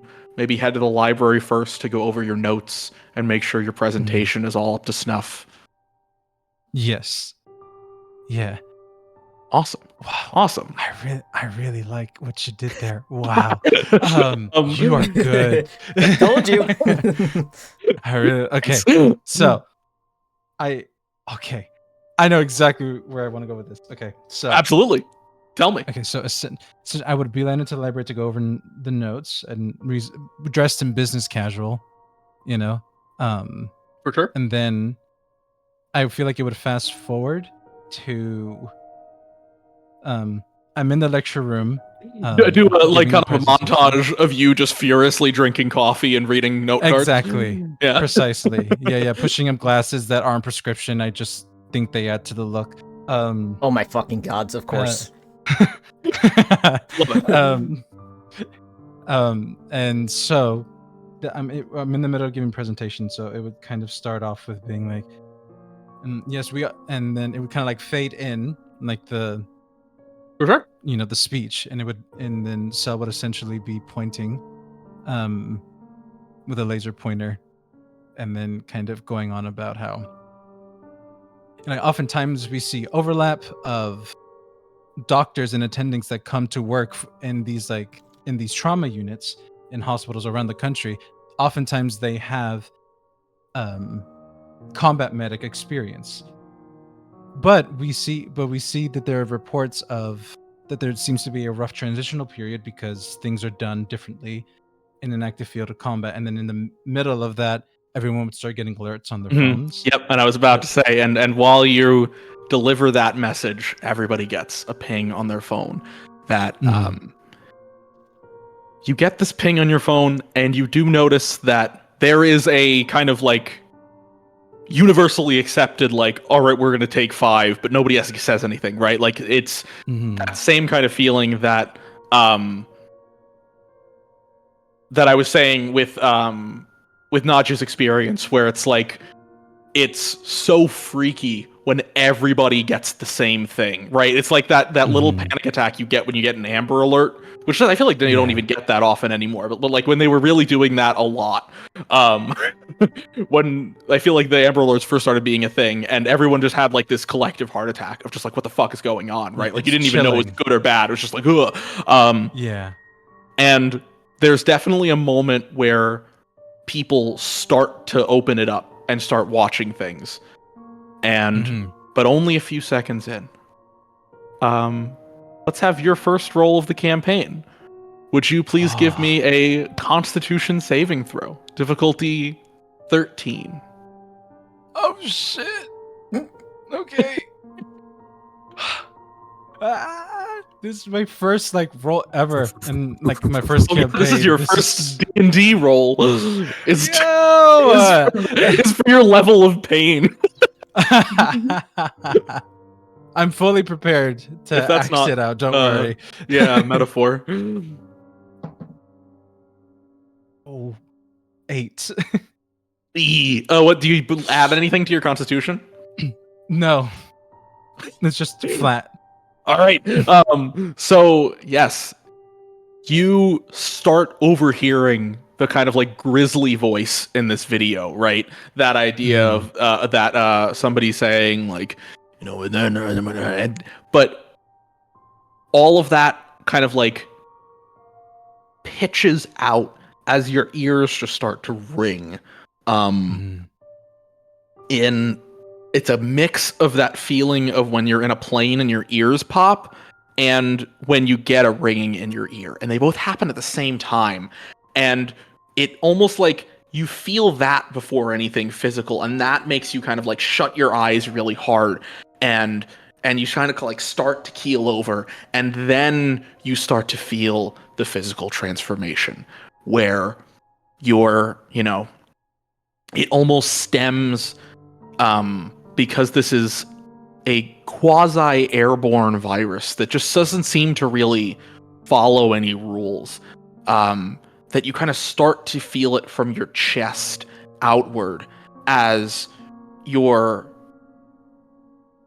much like Aster, you feel your muscles all contract all at once, all at the same time. And there is an achiness and a pain. But unlike Aster's, where it was a flash of pain and then he felt incredible, you get that flash of pain and it transitions to horrible, just horrible pain that is prolonged, and you feel just agonizing pain, you know, to save everyone from all the different ways that I could describe claws ripping through your skin. It's very bad. And yeah, it is a prolonged moment of just incredible, intense physical pain. Your knees reverse direction. So you can imagine the musculoskeletal issues caused by that just happening all at once, right? Like your knees change direction, your feet and the keratin in your toenails like take over the rest of your feet and form hooves, and hair starts growing at alarming rates, but cells aren't supposed to mutate like that. So it almost hurts. You can feel your hair growing as it's happening, and you feel like the different pieces of your face start moving. It is horrifying. And then it finishes, and you start to stand up, and there is that kind of like trip that you give with the fact that you're not used, like your legs just function differently now, fundamentally, and it takes you a second just to figure out what the fuck, how am I gonna stand up, right? And give me a perception check, if you could. Okay, I shall. I think one little also like yeah, for sure, visual detail that I like to add in with that is that there would probably be, like, by the time that Cell gets to the cafe, there would probably be dried blood in his hair because of the horns that just right. forcibly shot out of his fucking skull. And unfortunately, it's not a shooting. It is a Slow. It's like a crawl out, and you know it's gonna pull on everything on its way out. Yeah. But, bad. But like face snatched. Those horns, it's like a facelift. It's crazy. Okay. Perception. Only positive, really. Yeah. Like silver linings, you know? But yeah, perception difficulty 11. Okay. Perception difficulty 11 with a d20, correct? Yep. So roll a d20 and add your perception bonus. Okay. 17 plus 2, so 19. Damn, you almost got a dirty 20. Yeah. Ooh. Yes, a dirty 20 is what we call when you roll a 20 like with bonuses, as opposed to a natural 20. Okay. But so many different jokes get made about that. But anyways, and can be. But yes, you suddenly understand, like,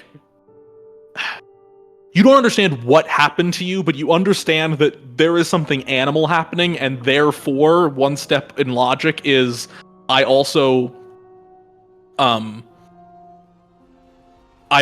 hear and smell and see better, right? And you immediately pick up on what's happening in the room around you.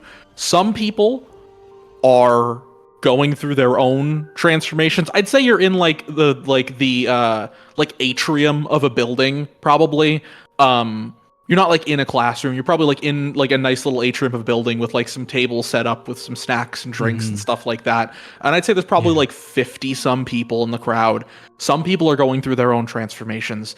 You see, some people are like, your medical brain is thinking like, oh, these people are dying, right? Like that, like as a doctor in training, your thought is, oh, these people will die if we don't do something very quickly, right? Like you see people like I described that Nadia saw, where like their skin is starting to like, it looks like it's burning from the inside. Their muscles are starting to fall off. And it's pretty horrifying. And the people that are not physically transforming are looking at you with horror. They, on a 19 perception, you see in these people what you don't see in Nadia, where they do not see you as a person in this moment. These are people looking at you, seeing a monster. Some of these people know you, some of these people are acquaintances, some of these people are strangers to you. And they see, just a monster. And as you're scanning the crowd, you invited an old friend to this that you know through mutual, through like your dad's friend. You know how like when you're a kid and like your parents' friends' kids just are around and you kind of know. There's an old friend of yours that you knew also had an interest in different like similar things to you that you've just kept in touch with over the years. And you texted him just on a whim. You don't really know what compelled you. Just like, oh, you sent them a meme a few days ago and you were thinking about it and you said, hey, I've got this presentation that's open to the public. It's kind of like army related and we've talked about this stuff before. You should come. And you start to look into the crowd and before this all happened, you saw that person. They came. They were very engaged. There was a ASL translator there for you that the university provided explicitly because you told them that this individual was coming and there would need to be accommodations. And you don't see them in the crowd anymore, interestingly enough. You do see what you identify from your own cultural experiences is a werewolf that is just writhing in pain and distress and is screaming. And as people start to try to restrain them, is attacking and fighting back. The degree to which that is the case will be decided after we zoom back into this moment. But you look into the eyes of this individual, and we zoom back out to 7 days in the future, to our present moment.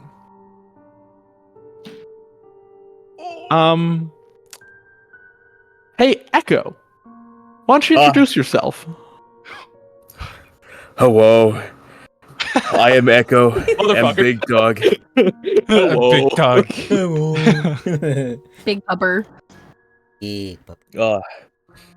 I believe we would find Echo in a in the back of a car, in the like a pickup truck, in the bed of the truck, just like laying down, not trying to be close to the fire, and is doing his best to like be inconspicuous, but is very much like it's a big ass dog in a back of a truck. Like you can't hide. For sure. Essentially, just on the lookout for anyone coming up. For sure. And we zoom back in. Not to the moment we just left. Not to the present day. But that morning of October 12th, 2013.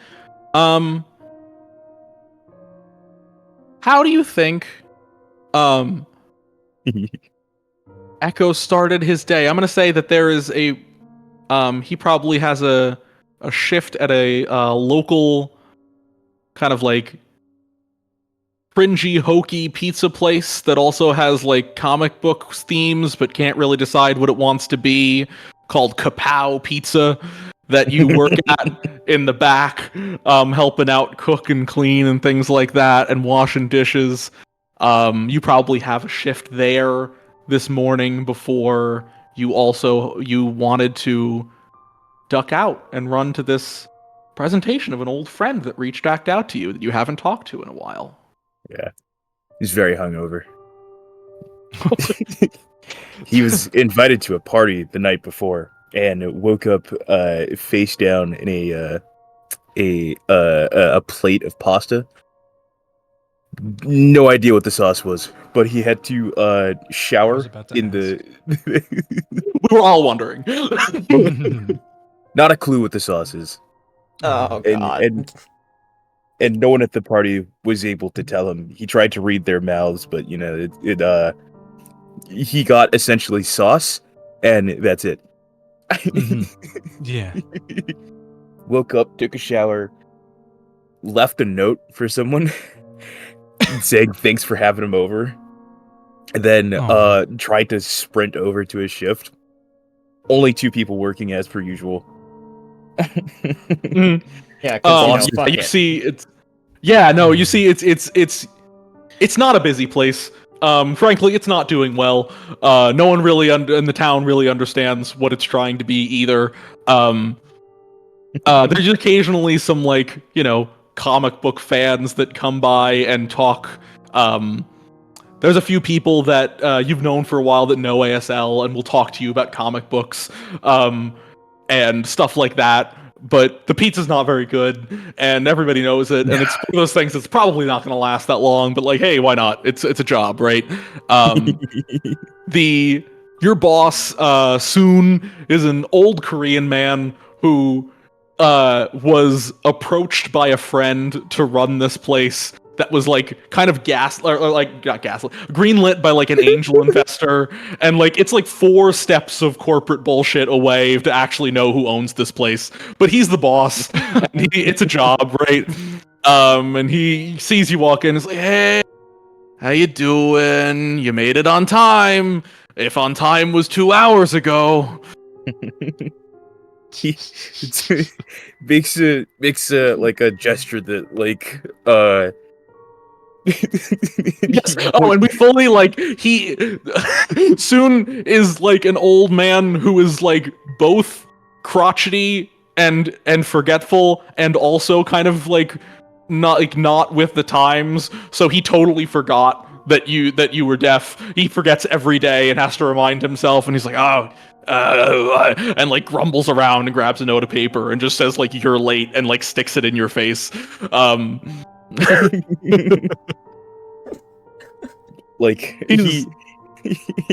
Echo makes a gesture to signal 2 cars crashing into each other. He just smashes his hands together and goes, and then shrugs his shoulders. and soon shakes his head. It's fucking. And you can read his lips of just saying no. Just reading his lips saying no, and he walks away. And there's one person in there that ordered a pizza, and he sends you back the ticket and stuff like that, and you do your thing and work your shift, and you get off, and you leave a little early. You write a little note for Soon and just tell him "Hey, I gotta run to this thing for a friend," and he's not a sure. guarantee he'll find that message. Yeah. Dude's computer is covered in sticky notes that he just doesn't read. Oh, hang on, Rob. Oh, for sure. Yeah. Rob, Evan just subscribed or followed. Boy Prime, naturally. Guys, that's my brother. I'm sorry. Hello. Hello. Hello, Sonny's brother. His name is Big Ev. I just looked up, saw Ev Boy Prime. I'm like, oh, what's up? Oi. There he is. Hey, buddy. I'm so sorry. No, that's That's fine. Yeah, so, yeah, no, you're totally right. Asun is not going to get the message. You leave it on his desk in the back. He's got, like 30 sticky notes, bills that are past due, things that he's never going to look at. We all know he's never going to look at. And you skirt out. And yeah, you take a, quick, 10, 15-minute walk to campus. It's a nice day out. And you go to this presentation, and you do notice very kindly that they have, an ASL interpreter there, and you're able to, I was gonna say, I think that Echo would notice the translator and then look at his friend, Cell, and then Cell would just kind of nod and be like, yeah, I got you, acknowledge. Aww. Yeah, for sure. Yeah, no, I think this is probably, since you guys have been friends for, acquaintances / friends on and off for a very long time. I think there's a sense that this is not the first time that you've had to stick up for him. And there is kind of a mutual respect of hey, we don't talk all the time, but you got my back. Yeah, it's a friendly wink is sent his way. Don't worry. For sure. Yeah. So, and then Echo, you sit in the crowd. You are observing a really great, topics that you know a lot about. The medical stuff goes a little bit over your head. It's signs that you don't recognize, right? Just how, the same way that, there are just some words that just, that just doesn't mean anything to me, right? You just see signs that you have never seen before. But most of it is going back and forth between it's practices and medical practices that you want to do and so on and so forth. And then all of a sudden, you do have a phone that you feel it vibrate, and at the same time you observe everyone look at their phone, and there is a weird sensory experience where you don't always Echo has not always gotten the opportunity to be directly a part of a sensory experience like this, but there is a different but similar sensation of that eeriness of it's usually deliberate or very bad when that's the case, right? It's usually a specific effort in inclusivity or something very, very bad has happened.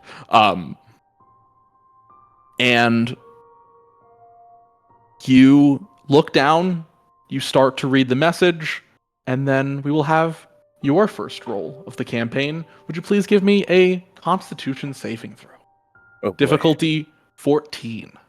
Ah. Got it, buddy. Okay, hang on. You Hang got this. I believe Hang in on. you. R I believe. / 1d20.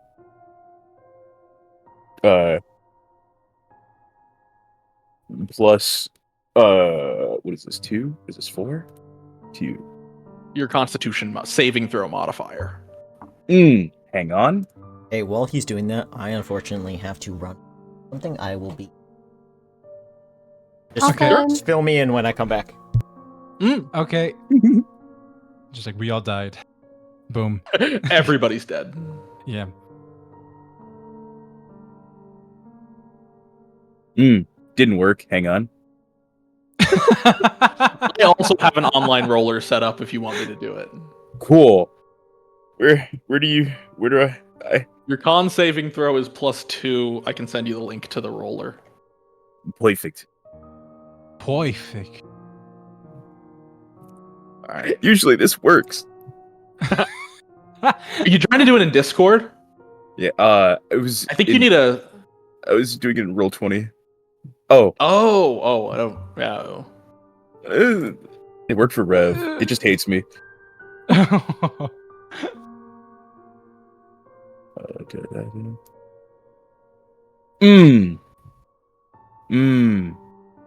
Understood.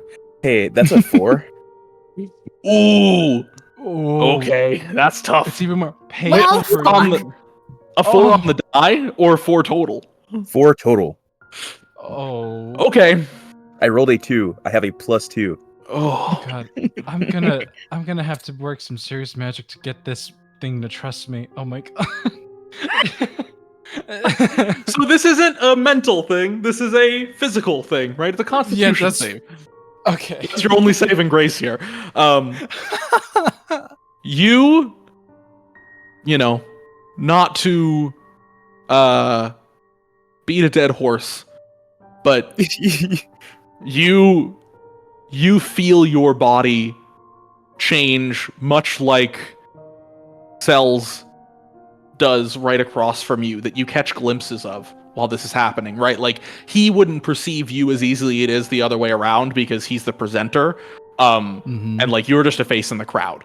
So like, you catch glimpses of him writhing over in pain and experiencing something similar, potentially. Like, you're not really sure.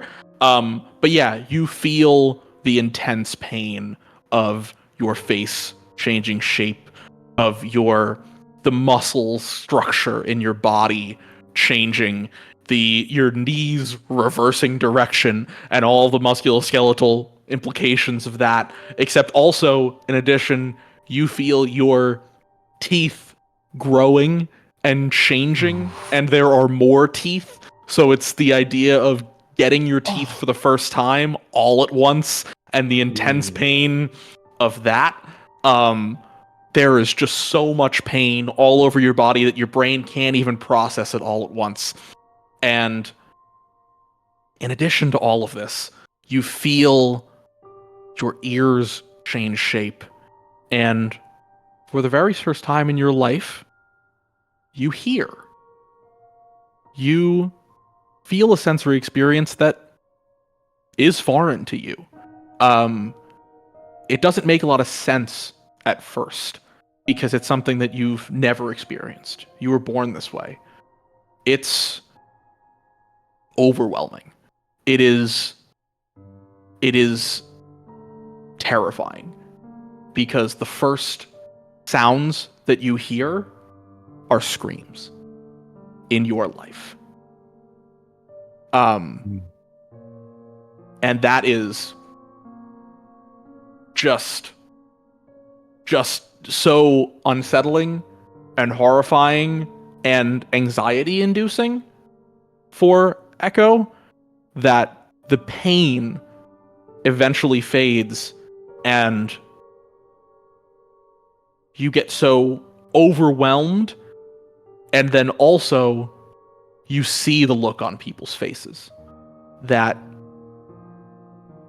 Echo is not foreign to the idea of being looked at as other and as different, in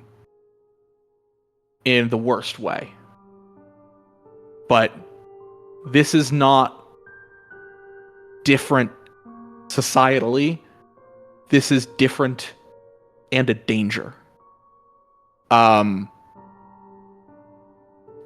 you have, although your sense of hearing is new, your ability to read body language is better than anybody else in here. And you feel an overwhelming source of guilt and wanting to hide away even more so than you normally have. And as this all floods your mind, I'm going to need a wisdom saving throw from you. Difficulty 16. Oh boy! Oh fuck! God damn. Really just throwing him under the bus, huh? Right on. I don't add anything to this. Oh boy. That's tough. I believe in you. That's not a good noise. That's not a good noise. That is an 11. Oh. Okay, not as bad as I was expecting. I really was okay. expecting you to be like, yeah, that's a 2. Yeah. You get so overwhelmed and you just felt a physical transformation that was unpleasant is a light term, is probably an understatement. Instead of that, you feel as though you are injected with adrenaline. Your perception of what's going on around you, it's one step to another, right? Like you feel this pain, then you look and you feel this pain and you feel fear. You look around you, you feel shame. And then you continue to look at them and you see fear in them.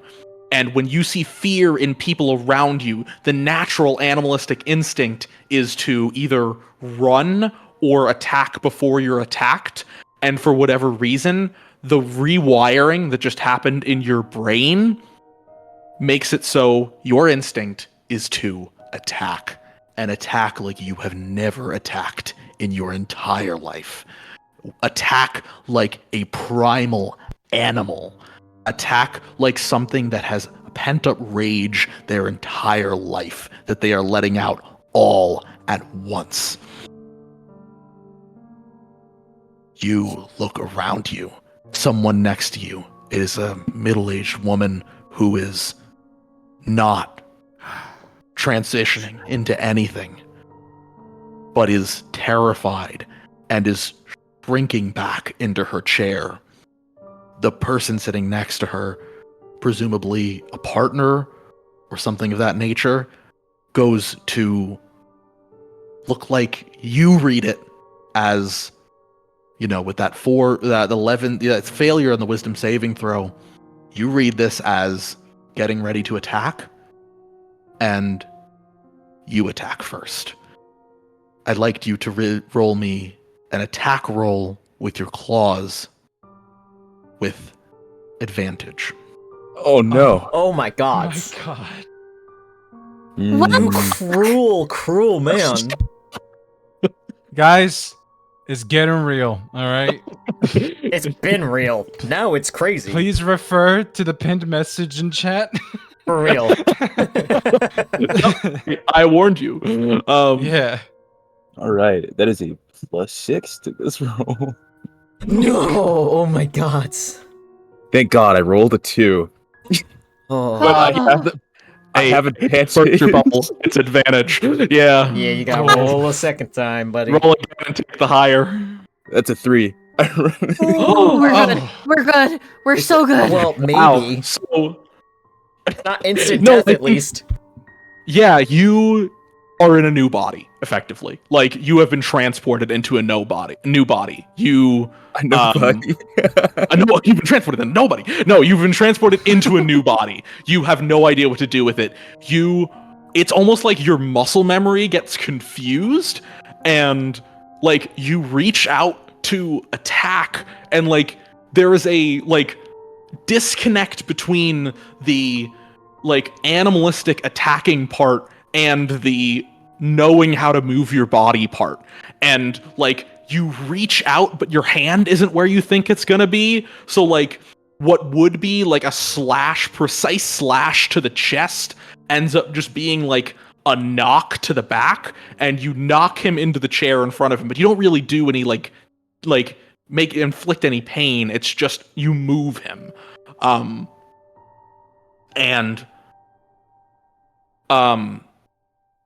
You are doing all, like, this is your perception of this, and he's in shock too, and doesn't do anything. I'd like you to roll me another attack roll, not with advantage, Oh, okay. with your claws. The visceral relief at it not being advantage. That is a 12. Is a 12 hit? Yeah, none of these people are wearing anything that would be considered armor, so I believe a 12 is a hit. Is that with or without the +6? That's with the +6. Oh, okay. Oh, okay. Okay. Yeah, man, I'm rolling bad, dude. Good. Well, and this No, you're rolling instance, good. thankfully, you are. I stole your good rolls. I'm so sorry. Thank you. Well, I don't want to jump the gun, but like, what would Cell be doing in this? Or Cell just still writhing in pain? Yeah, so this is what you see as you're coming to and noticing what's going on around you. I see. Okay. Yep. So so Oh, I gotta roll Echo. the damage.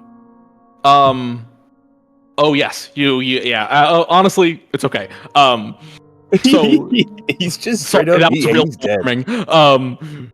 Yeah, you take another swipe, focusing yourself and understanding more about this new body. I And understand it now.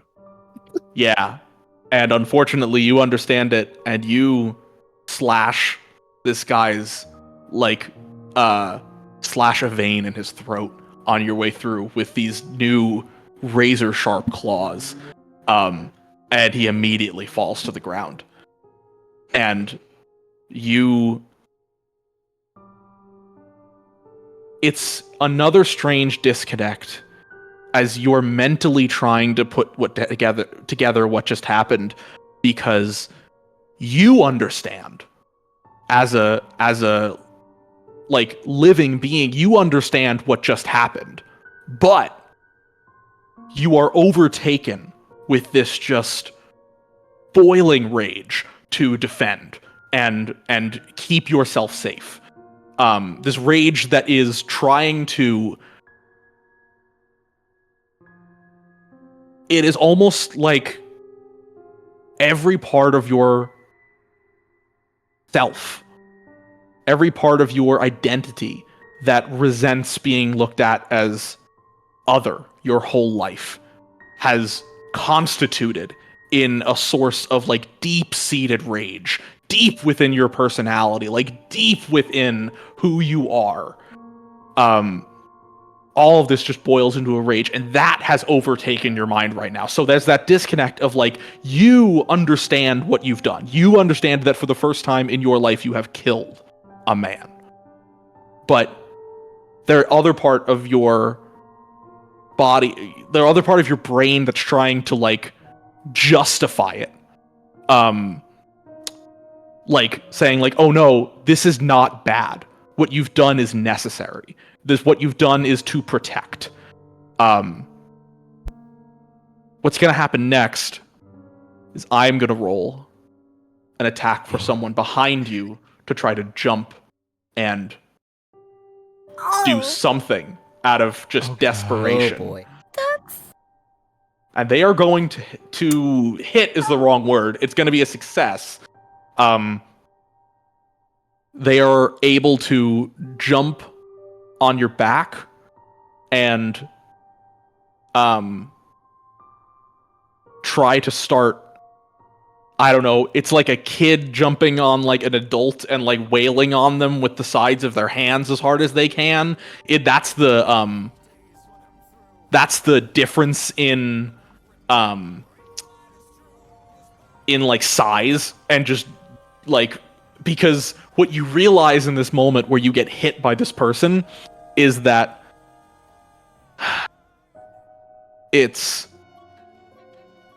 you're not the same size as you were as a person when you first changed into this new form. Is that when you now have a physical manifestation of this rage. You are larger. Your muscles are more defined. Your back arches into this terrifying beast that you can imagine that you must look like in this moment. And someone jumps and tries to hit and just like wail on you as hard as they can. It does no damage. They can't even get through the like thickness of the skin and fur that immediately has just bursted onto your body. Is Vito there? Can he hear me? Vito, say something. Yeah. Yeah, Yes. so Okay. don't worry, OBS just did another thing. I was I just swear I'm here. no, OBS It's just fine. OBS is just being meanies. it's being mean, Fine. but once we speak, our PNGs pop back up. So I was just waiting for him to say something. Yeah, no, totally, that's fine. So yes, this person hits on you, and you notice for the first time that you are so much larger than you were, even as you transitioned into a new form. And you do have that thought of like, I don't know if this is going to stop happening, if I'm going to keep changing. You don't know context for this. And you are going to roll me another attack roll. No advantage, just a regular attack roll with your claws. Poor Vito. Hmm. Ah, that's unfortunate. That is a 15. Ah, So- shit. This person is on your back. You grab them. You throw your hand back and sink your claws into their back and tighten and grab and throw them across the room. Absolutely. Holy shit, Vito. Um, Not the fucking You TV know, after. The giggle after. Oh, Bruh, you made that noise. My face went like on fire, and then you go, tee fuck you. No, I heard the growl and I fucking flinched. I was like, oh no. You flinched. I went, ooh. Yeah, you know that you've just killed this man. You have killed a second person in a moment. You don't know anything about these people. These are all strangers. In that moment, I want you to make another wisdom saving throw for me. And I'm going to give you this with advantage, and it's difficulty 10. Oh.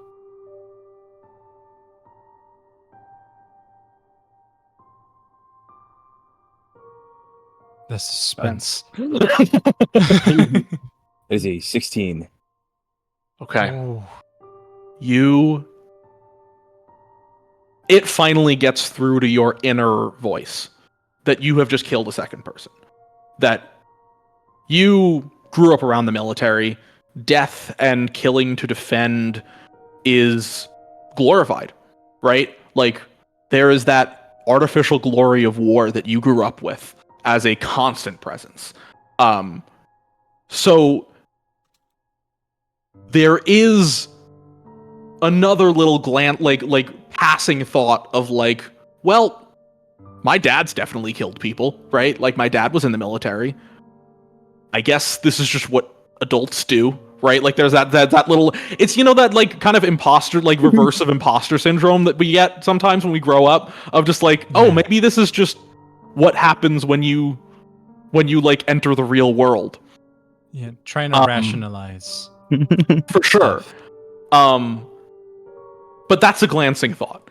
It does penetrate that like actual ego of like, oh, this is bad. I need to compose myself. And for the first time in this whole instance, you take a breath and you feel yourself take a breath. And there is some sort of inner,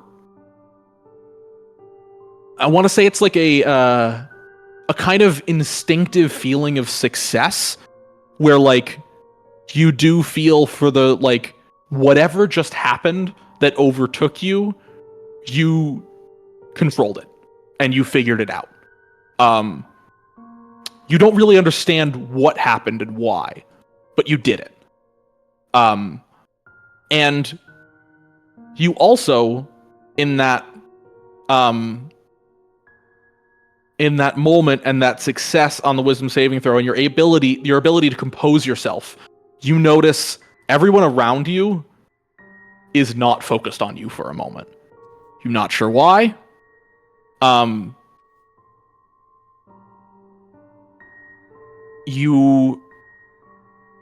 You're not really sure why, because it gets through to like your inner self of like, oh, I just killed these people. I need to get it under control. I don't know what's happening. I feel out of control. I can also hear, and I don't understand. Like, I don't know what sounds are. Like, I don't really know what's happening. Or like, you know, like you just, it's like there's this artificial, like you're trying to put together so much information all at once, and you're able to compose yourself just for a moment enough to look around and realize that everyone else is focused on other stuff. The people immediately around you were like, holy shit, this is a monster. We need to attack this person.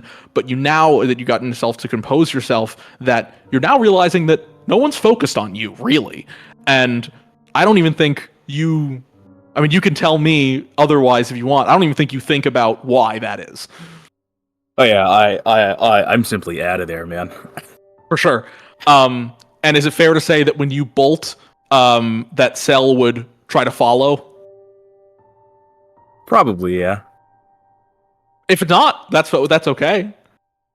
I think he would like grab one of the banners on the wall, try and find like some empty classroom or whatever, or auditorium, and just sit to himself and just try to like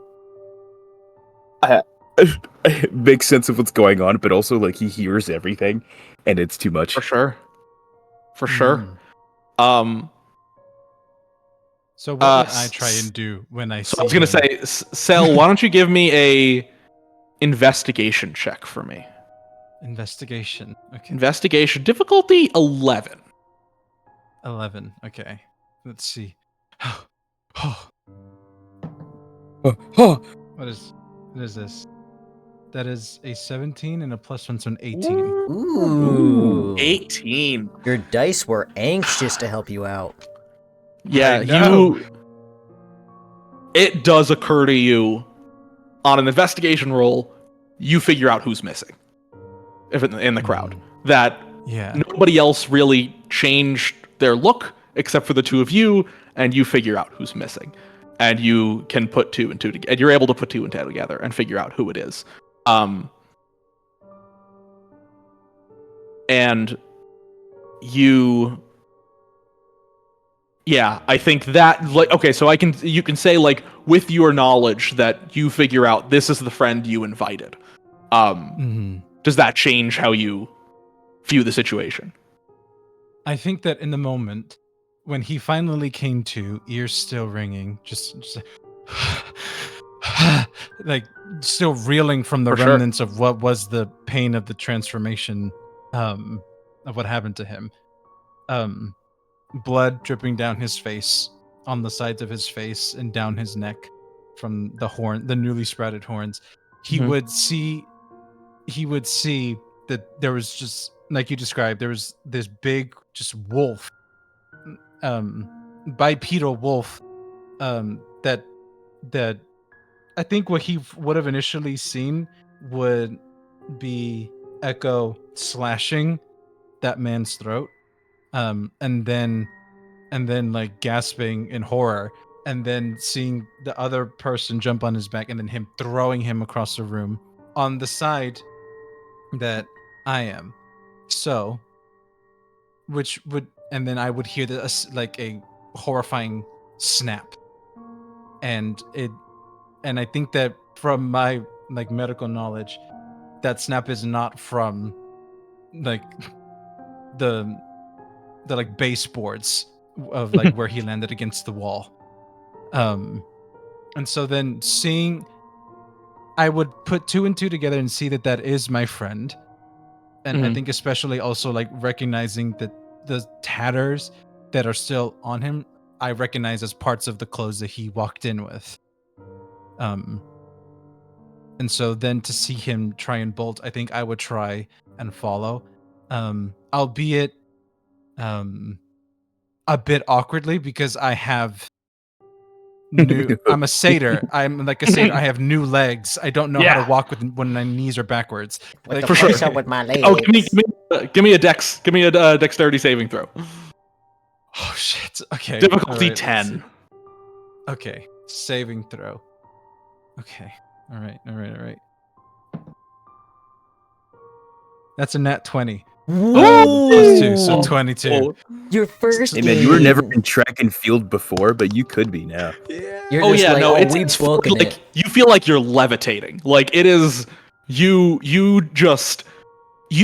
take a step and you stomp and you feel the power in your new legs. That there is a difference mechanically when what's the name of it? I put the name of what it's actually called.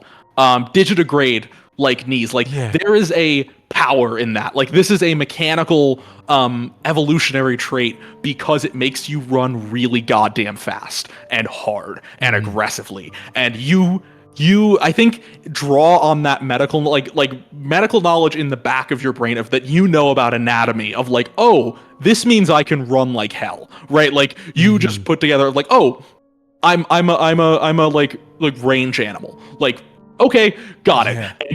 And you take that step, you take one bit of information about like you take the step and you understand what's happening, and then you're just gone. And everyone just hears the clacking of hooves on a floor, on like a tiled floor, but Yeah, that's people it. in like other rooms hiding out, they hear those clacks, they're like, wow, somebody in heels is just like absolutely sending it right now. For sure. And yeah, so your apologies, I might have lost the plot. You're running after your I'm friend? running after. Yeah, I would take For this sure. moment that I'm running after him, because in this moment, Cell would recognize that that only other familiar person has also undergone a similar transformation, and then looking around the room, seeing that the what Cell can only, drawing from cultural knowledge, is like, these people look like fucking zombies, and Mhm. I'm gonna get the fuck out of here. Yeah, like there definitely is like I kind of mentioned with Naja that like there is a moment of like, oh, that's a zombie. Like we can Yeah. dance around it and have our own different things, but like it's Yes. 2013. There's a good amount of pop culture. Like that's a fucking zombie. Like that's what I'm Yeah. looking at. And I would assume that they'd be screaming and clawing at each other, Yeah. and at other people who didn't transform into. For sure. Yeah, I mean, it's like there's like 30 people here. I'd say about like 12 all turn into these like mindless, hostile, screaming creatures that Mhm. their flesh starts to decay. They start like their bodies start to break down.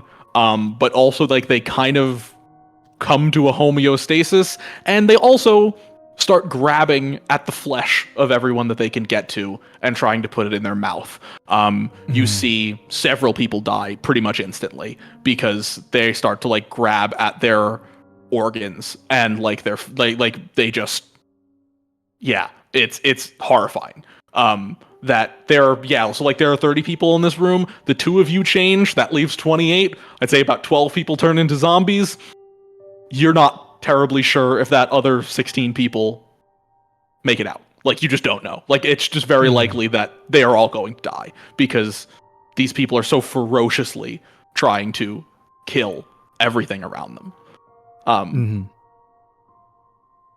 Yes. So you run after Echo, and I think I would ask that with this knowledge of these like ferocious, mindless zombies, when you find Echo kind of like running into a classroom with just desperately trying to cover himself, what's the message you convey? I think immediately I would. So me knowing my friend, I would be like, I would think I would autopilot to be like, oh, I need to approach him carefully and like where he can see me, because he's deaf. I don't know that he can hear yet, or Cell For doesn't sure. know that he can hear yet. So I think Cell would kind of like walk around like a wide berth to get in Echo's line of sight, and then instinctively goes. Cell unfortunately doesn't know that much ASL, but he knows like a little bit of things so that he can converse with Echo. So I think Cell would try and sign Echo his name, to like For try sure. and be like that, and then instinctively, like someone who can hear and someone who like speaks regularly, I think I would like sign and at the same time say Echo, like questioning, like trying to get his attention. Yep. So I think that's what Cell would do. When you first come across him, he's heaving and is shaking, looking at his hands on the ground, and you can hear a little bit of a whine. When you go to say his name, he turns his head to you, very confused, and then sees you attempting to sign Echo, and like backs up a bit, but then nods his head. Hey,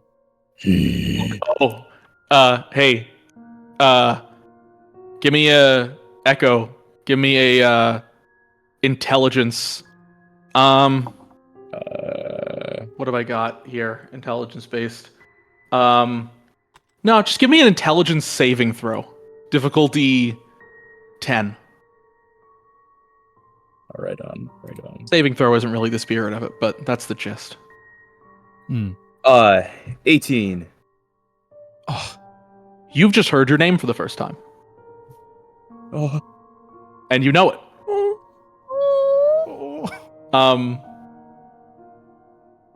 Yes. So that's you understand that you've just heard your name for the first time. Echo. and then I think in that moment, Cell would kind of like be taken aback and be like, "Can you hear me?" He would ask in like, I guess like trepidation. No idea what that means, but he like cocks about his to head say. over to you. And then I would take that as, yeah, he can hear. He can hear me. Yeah, so I think like do you think you try to communicate maybe like just say like let's go? Do you want to hide like Yeah. I think I would try to communicate with Cell like in my broken ASL and also using hand gestures. Mhm. That we to just kind of signal to him like this what's happening right now is not good. We need to run. We need to get away right now from this. We need to get away from people because I saw what being in a large group did, which is like most of the people, like a huge chunk of people turned into what I perceive to be zombies. And again, drawing from cultural experiences, Cell has seen zombie movies, has probably played a zombie game. It's like just kind of running off that stuff. It's just like, just run. We need to get out of here. Mhm. Yeah. Yeah. For sure. But I think, oh yeah. if I may, Oh yeah, this is you I- you drive. yeah, I think Cell would want to first try and go back to his apartment, his like studio apartment that's like really close by campus. Like you literally just cross the road and it's there to Mhm. get his supplies because you mentioned he has a military background from like his parents, and so with that comes with always having a plan and being prepared. So I think he would want to grab his like go bag that he has sure. just in case. For sure. Yeah, I think you guys there is enough chaos that like the zombies that are around, and I think what's really important, we kind of half jokingly about it when we were creating our characters. You guys are unbelievably fast. Like just insanely fast in these new forms. You fly. Like you just fly. And yeah, you're able to jump into your apartment, get your tools, and like get any like supplies. I believe the supplies specifically that you want to grab are a set of scalpels, among some other things. Yeah, I would have had like because I'm a med student, I would like have to be practicing often on like banana skin and like leather, like how to suture things and how to draw blood and insert a needle correctly. So it would seem weird to have like scalpels and a bunch of needles on deck, but because I'm a med student, it's like for sure. Yeah. So I just have them. Absolutely. And you quickly realize as you're running through, as you guys are both running around, you get a very good sense of what areas are safe and what are not, and you immediately understand that campus and areas directly around campus are not safe. I think you immediately understand that, yeah, like you guys need to get into another area, and I think it's reasonable to assume an area that you know might be safe is town. Like the outskirts of like the center, essentially. For sure. And you know that like directionally north is more campus and south is like town and then woods. I love Okay. I love how the sirens in the background actually just, like, help the story. I know, because it's like Yeah. we're walking around the town and we would just hear sirens going off everywhere. You know, actually, Perks of living right downtown. precisely. Um, would um would Echo and Cell feel like? Well, yeah, we wouldn't just by thinking. It's just like, yeah, we need to get away from like a large swaths of people. But also, would we just feel naturally more inclined to want to go to more natural areas? For sure. I think that's totally valid too. Like I think that campus is just there are like trees obviously, but like there's just so many buildings and you know that if you go like into like, it's a college town, so like the amount that it's actually a town is like a couple streets and then it's just Yeah. woods. And you know that that's just the Okay. direction that you should probably head. And I think I really like that idea too. That there's also a sense of like we just got turned into animals, maybe being around animals is not the worst thing in the world. Mm-hmm. People aren't going great. Nah, fuck people. Yeah. So far, people are not good. Yeah, it's not great right now. Mhm. Yeah, so you guys start booking it, flying past any zombies trying to catch up to you. And there is that moment at the cafe where Nadia, you look out and you see a terrified person, covered in blood, out of breath. These two individuals have been sprinting for a while. And he does implore you that they mean you no harm. Does Nadia believe them? I'd say it feels weird for her because like everything in her is screaming that like this is like the entire thing that's been fucking happening is weird. Like everything's changing so fast and her brain is struggling to keep up. But it's the emotion in their eyes that like the like looking for a safe place, like catching that type of glance where she hesitates for a moment before quickly opening the door and like looking around and just like silently gestures with her hand for them to hurry inside. For sure. For sure. Mm-hmm. I would ask that if Cell or Echo have any hesitation. No, Echo, absolutely. Yeah, I think I would like go to walk inside and then turn around when I don't hear Echo start to like come in with me, and then I try and like I gesture that like come on, like it's okay, like come on, it's okay, like it's fine, they're safe, it's good, like trying to again in broken ASL, and then I Mhm. think is Nadia the one who's proficient in ASL? No, that would be No, that me. would be Aster. I would say I'm okay. probably watching Nadia opening up the door and I'm going, what the fuck are you doing? Like Mm-hmm. what's going on?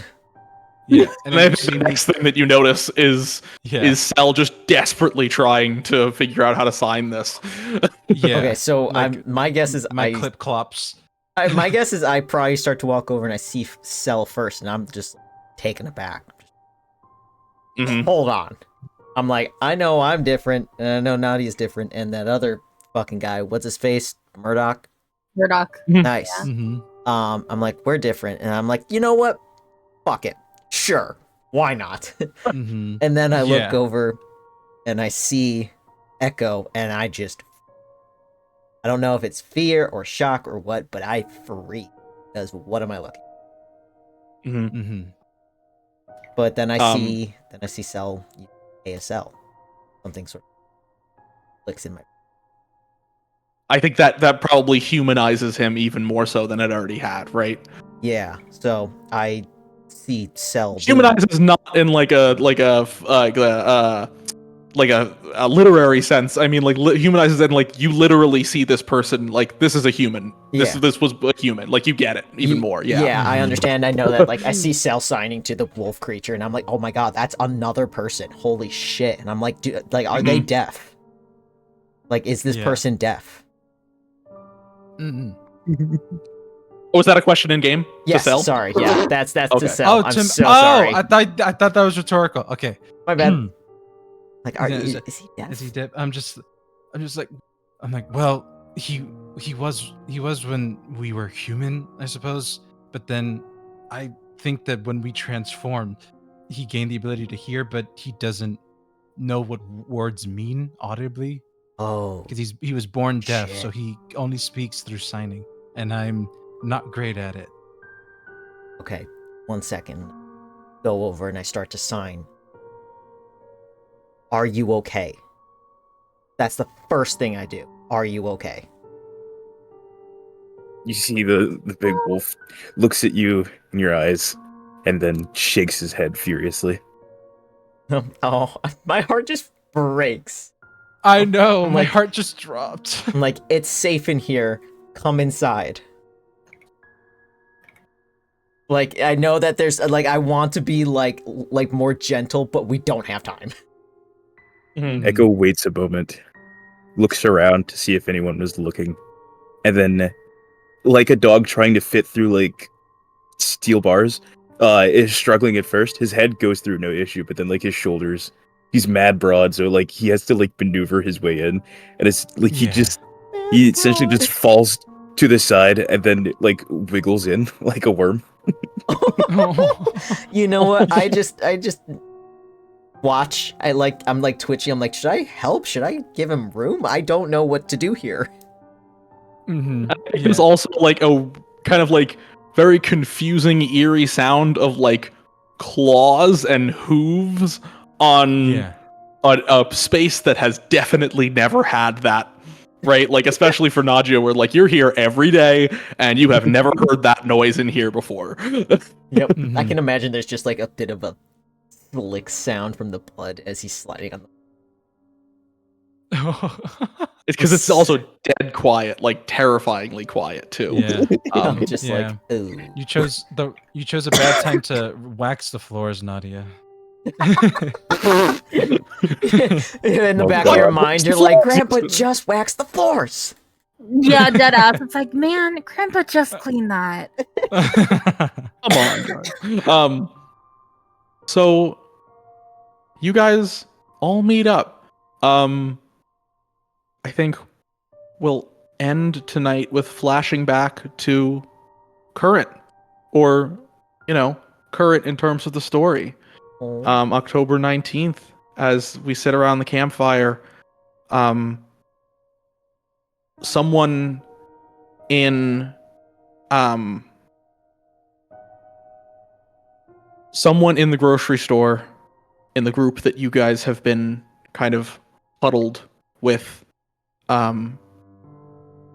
you know this woman now as Helen Weeks. Writing that down. She is the Helen Weeks of what? yeah, Onions. Helen Weeks, and her husband, Brider Weeks, is the kind of like de facto leader of this group because he owns the grocery store, and he owned the grocery store and kind of started ushering folks in as a safe space. And Helen walks over to you. Helen, in her transformation, she is a older woman in her like 60s, but is also 10 and a half feet tall. Oh. You Okay. know what she probably looked like, but now you see someone that is easily over 10 feet tall. They are a massive person. And her skin is like kind of like a pale blue color, and other than that, she looks relatively normal. Like she may have, but yes, she is very different now. And she walks over with a phone. Maybe it's her phone. Maybe it's somebody's phone. Maybe it's just the only phone that they're willing to like make sure is charged with some like, like the whatever generator is left just to make sure there's any communication. You think the landlines still work? Probably not. Probably not. Like, if there's a global energy shutdown, what are they doing? Right, like it's almost like they kept a phone just in case something came back online. And something did. And they were able, like, someone set something out and was able to get a message, up to the satellites and down to everybody else through some broken infrastructure. And there is a message that she shares with you all, another video, of a different person at the WHO with another message. You see, it's another kind of like just pretty normal looking, proper man in a suit, like really normal office guy with like nice coiffed hair. There is a sense of like, yeah, or just like this is just a painfully normal person, right? Like,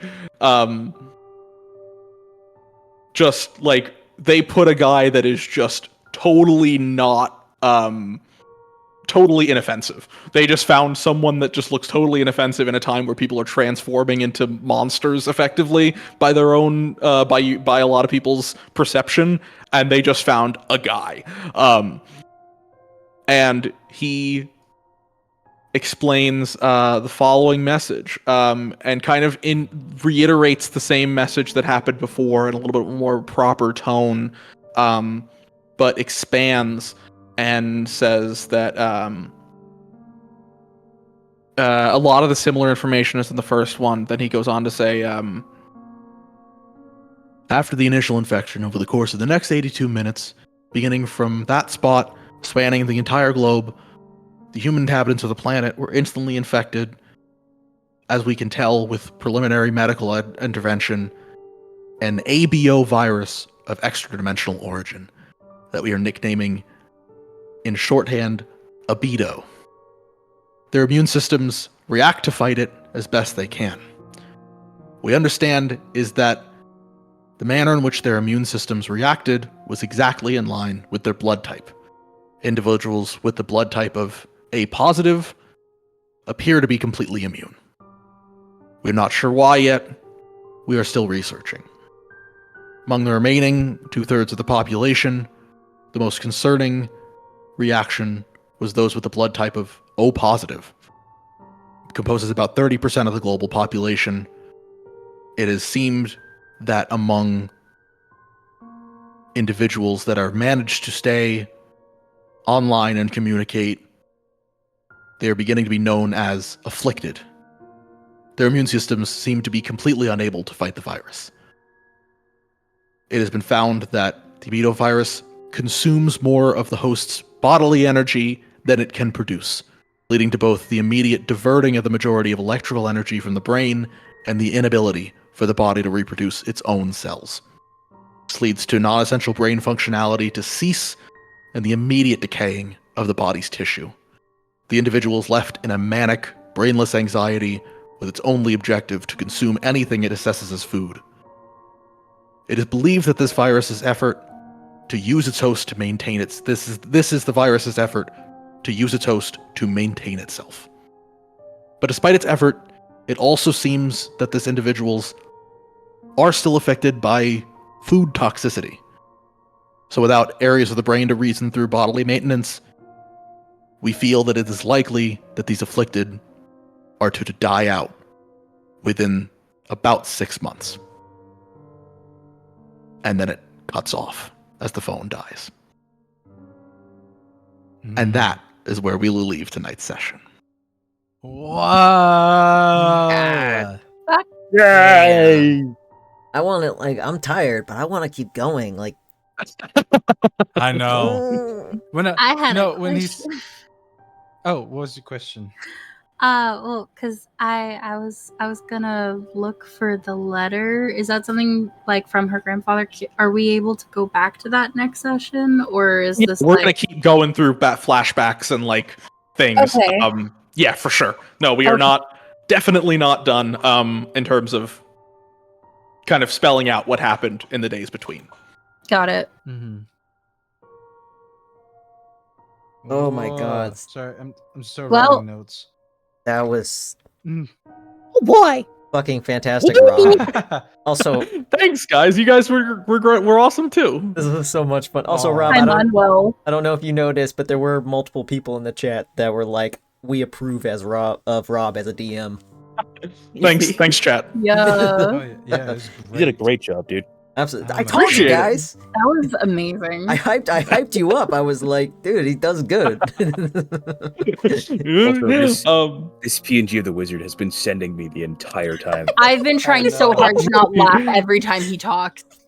I just I really- accepted it, you know. yeah, you're just gonna lean in, honestly. Mm-hmm. At that point, it's just like, yeah, this is it now. Yeah, this is I mean- just what Rob looks This like is who to me I am now. Yeah.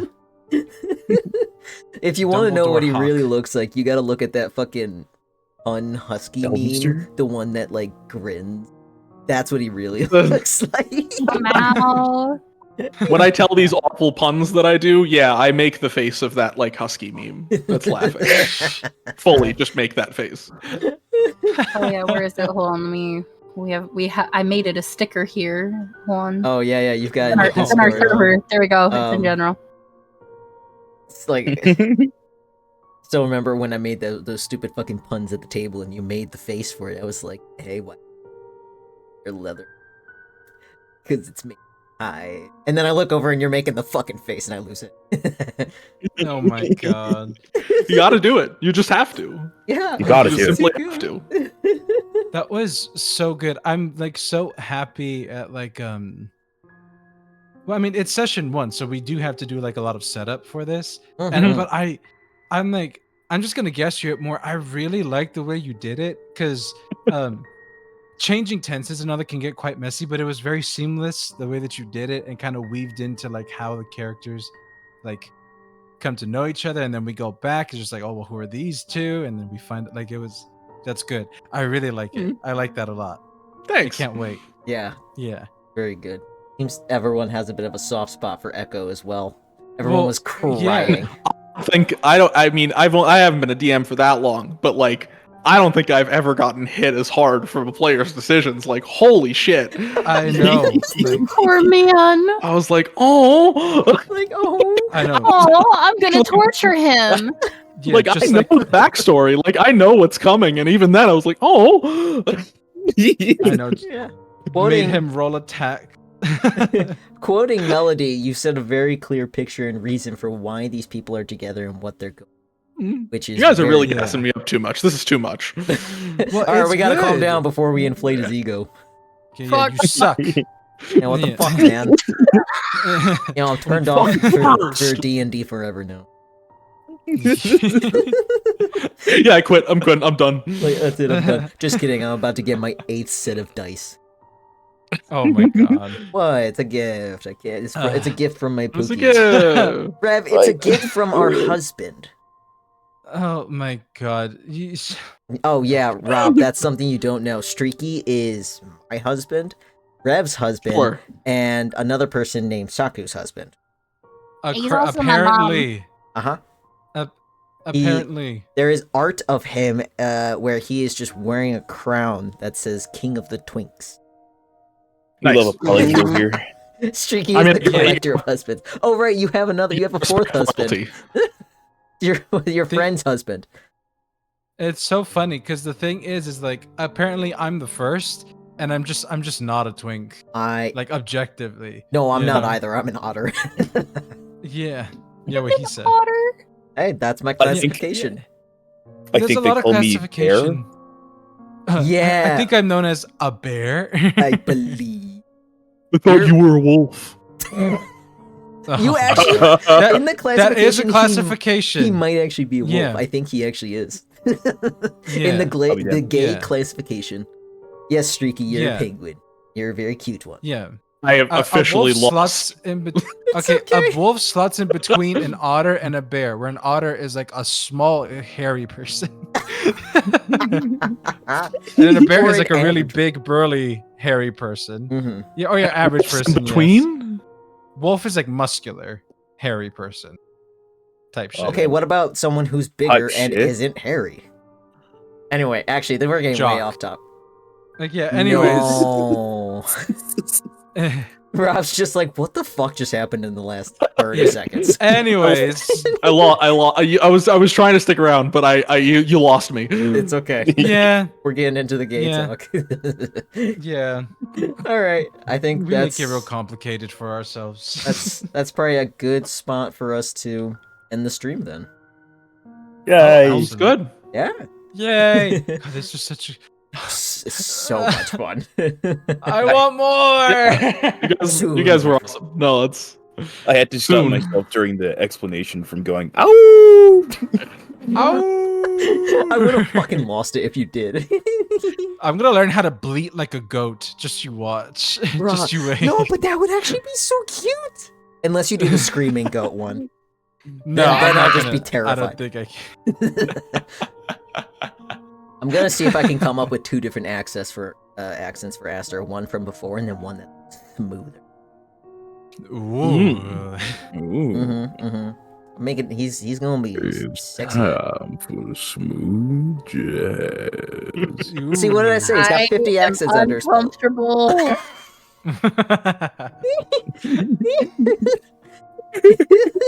All right, let's cut it off there. Thank you, chat, for coming in and hanging out with us. This was so much fun. Thank you. Hey, It Jet, was. I'll hit you with Thanks. one more. Ooh, that's Sir. nice. I like that. Buddy, I get over here. I like that. I All right. appreciate that immensely.